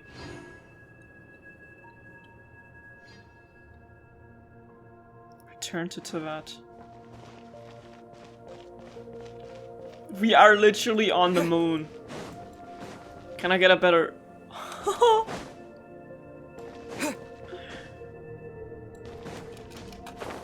Crazy. Crazy. Do I have primals to make a pull? No, obviously not. Man! This would have been the coolest place to pull. Here, okay, we don't have a moon map. And they won't allow me to take a look at the world, so it's time to go back to Teyvat. There's still one thing I thought would be happening now, but I'm not gonna say now because maybe it still might happen. So I thought her spaceship was bigger. One last jump. Should we return to Teyvat now? Should probably head back. After all, I've been sitting here since 3 hours and it's almost midnight, so I guess it's even longer than 3 hours at this point. But man, mentally, I'm not gonna move on from this quest in probably the next couple weeks. So yeah. I wish Columbina would be part of the next summer event. She deserves it. She deserves to have fun. Jean, acting Grand Master of the Knights of Favonius. This preamble is such a pain to write. It's probably high time we got rid of this acting business. I trust that Dern has updated you all on recent events. Hope we didn't worry you too much. The good news is, we managed to come together and put a stop to the Doctor's evil schemes. With that, I think it's safe to say that Nodkrai is finally out of the woods.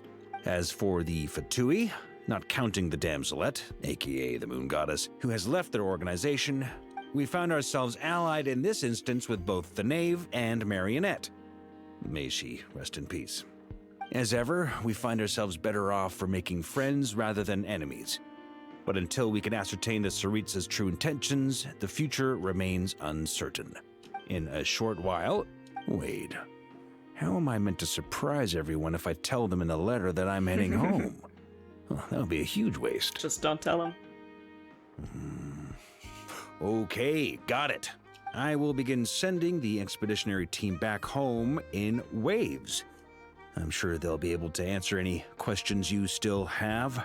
I hope they won't gloss over the details of my many heroic deeds. But if they do, I'm sure it'll be because they're just too exhausted from the long journey. I think of Mondstadt daily, Please give everyone my best regards. P.S. The honorary knight went above and beyond this time. Are there any other honors we can give him? I'll leave it with you. P.P.S.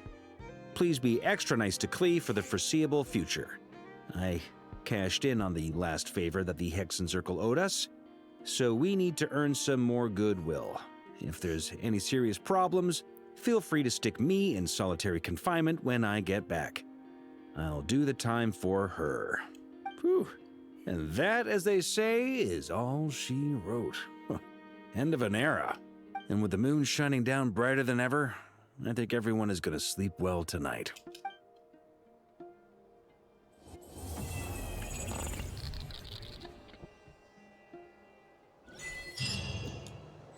What if Tevat really is fake? What if that is what Columbina was kind of trying to tell us, that if like if things were different, would you still like Tevat if it looked different? What if it is fake? I can make one more poll. I thought I'd seen like spoilers or something of the quest letting us decide if Columbina should still have her eyes covered or not after this quest, so I thought that we would like be able to make a decision here. Maybe that only applies if you have her character unlocked, I don't know.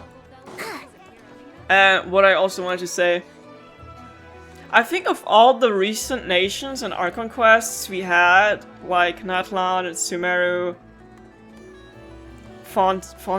I think like Fontaine in my head still counts to like the first couple of nations, and that they had like a total different vibe to me entirely than the stuff that came after that, like Sumeru and Natlan and Nodkrai. Am I missing something between? I don't know, I don't think so.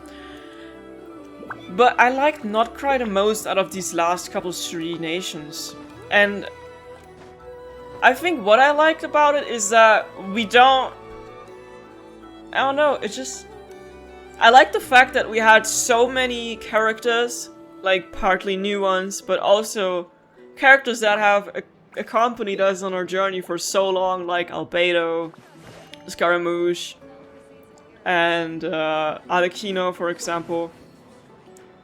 That we met all of these again, and then we had new characters, but new characters that were also from different parts of Tevat, and I just liked this thing that it was like, it was friends from everywhere that came together to fight together, and especially the whole thing of like showing Columbina what it's like to be like accepted as her own person and to make friends and all that. I just think it's so beautiful. Anyway, before this goes any longer, I'm gonna end it off here and say thanks for watching and see you in the next video. Bye bye.